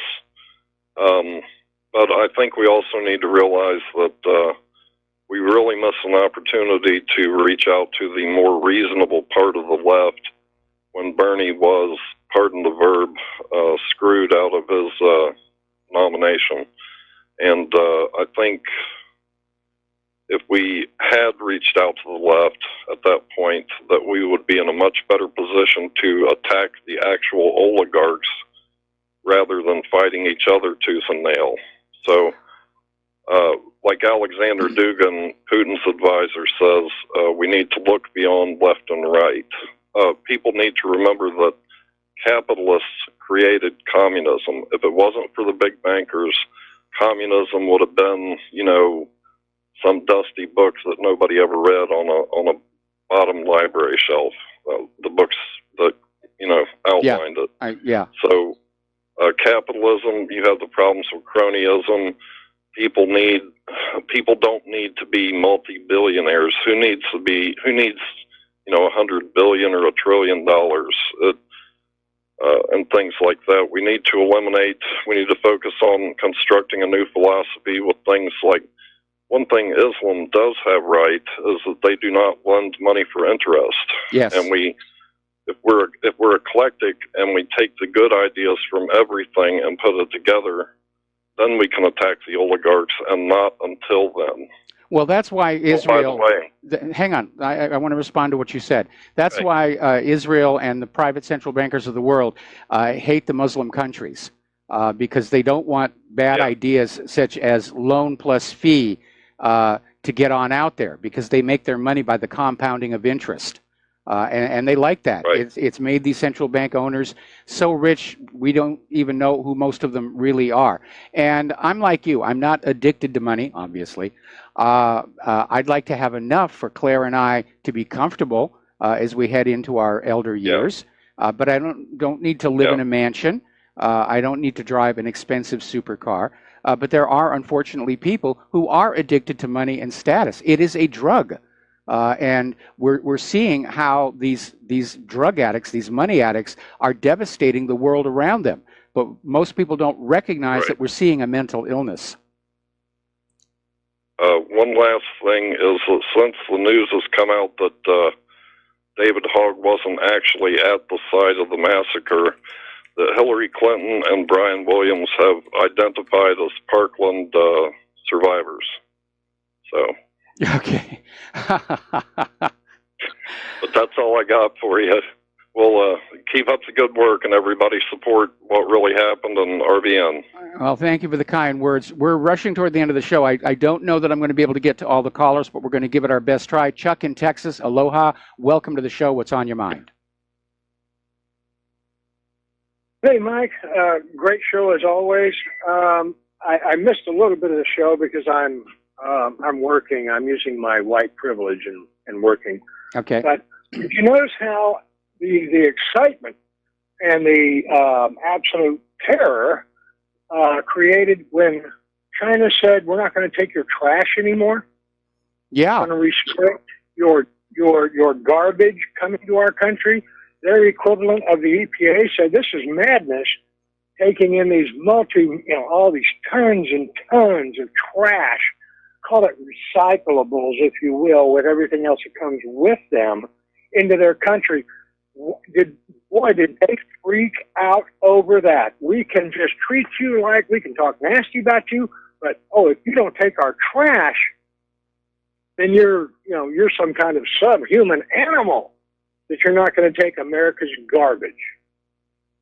Well, we're running out of places to put it. And again, this gets back to that whole planned obsolescence where corporations are making things that wear out after a few years, and we throw the old ones in the landfill and we buy a new one, then we throw that in the landfill. It's amazing to see all these environmentalists who scream about global warming and the environment, and they don't talk about how the absence of products designed to last your lifetime, the impact that's having on the environment. And a lot of the stuff is toxic. It's not being processed. I can understand why China doesn't want it. They've got their own trash to dispose of. It's again, it's part of the escalation. We're heading toward a clash with Russia and China. In fact, basically, not Jeremy Corbyn, Galloway just came on out and said that the U.S. Kicking out the Russian diplomats is tantamount to an act of war. Well, it's just amazing to me that something as simple as that, as blatant as, and all the side products coming out of these, quote, recyclables and the toxicity of them, and America, our American politicians are just freaking out because we can talk nasty about you, but you have to take our garbage. My friend, great show as always. You're the number one for news. Everybody, please support RBN. Even if you can only send $10, please do. Well, thank you very much for that. All right, we're going to take one more phone call. We're heading to the close of the show. Dennis in, I guess, in Indiana. Aloha, welcome to the show. What's on your mind? Aloha, Mike. But I was thinking, I don't know, I don't wish for anywhere to start. But as far as these the DACA and illegal immigrants that are here,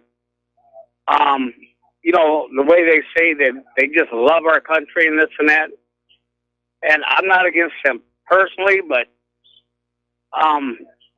Donald Trump, I don't know if he has, was a chief executive officer or not, can give an order, because I don't wish this any war to happen to us, but maybe they ought to be, like, you know, if the draft does come back or something, that if a war does start, that they ought to have to maybe be going into the military and fight for our nation, fight for our country and our freedoms and our constitutional rights. Then they might understand, and then and that way they can work towards getting legalized citizenship or naturalization in our country, and their dues would be paid that way. There's already a program doing that. Army recruiters are down in the areas with the illegal immigrants, and they're saying, if you will sign up for the military and serve X number of however it's going to be, at the end of it, you will get a green card. The problem that I have with that is these are people who don't have a love of this country. They don't identify with this country. And so they're not going to be a motivated fighting force going into the war zone. They're probably just going to hunker down in the foxholes and just wait out their time and then come on back and be citizens. So again, I know our military is counting on the high technology wonder weapons, but that was the strategic mistake the Nazis made as well. Dennis, I got to let you go. We got to do our final commercial break, and we're going to close the phone lines because I got a few more things I want to share with you before the end of the program. We'll be right back.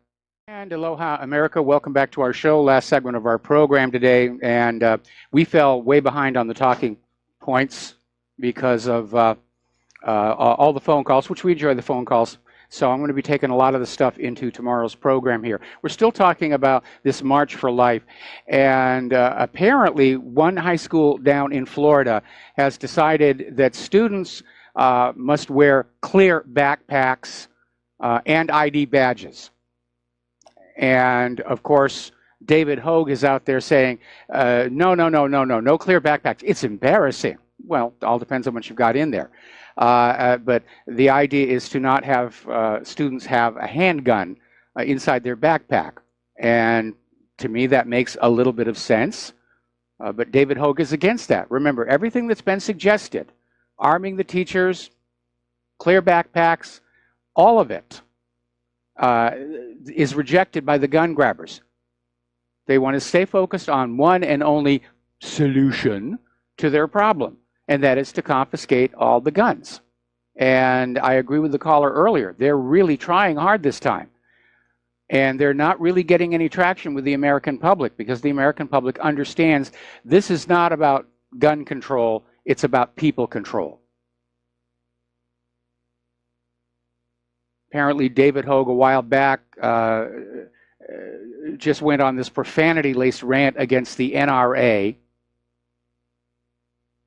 And when they start resorting to that kind of tactics, I think they're losing the debate. They're losing the public debate. Now, over at Dick's Sporting Goods, they have suffered a major backlash following their gun ban. And shares of stock in Dick's, which had risen by as much as 13% this year, dropped by 7.3% in recent post-report tracking.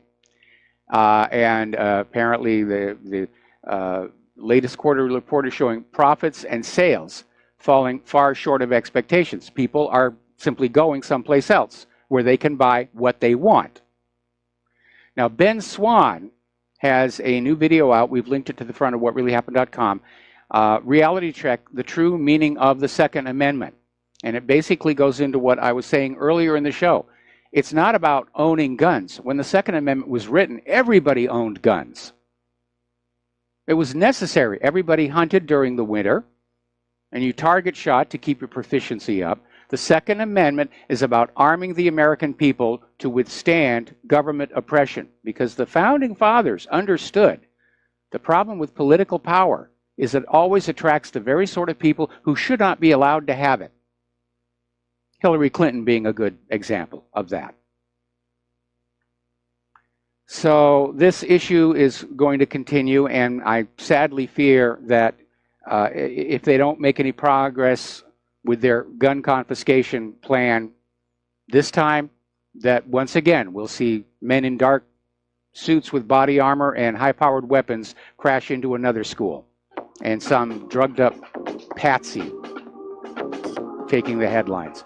All right, there's the music. Time for me to get on out of here. I got to do the Jim Goddard show up there in Vancouver. Please stay tuned for John Stedmiller.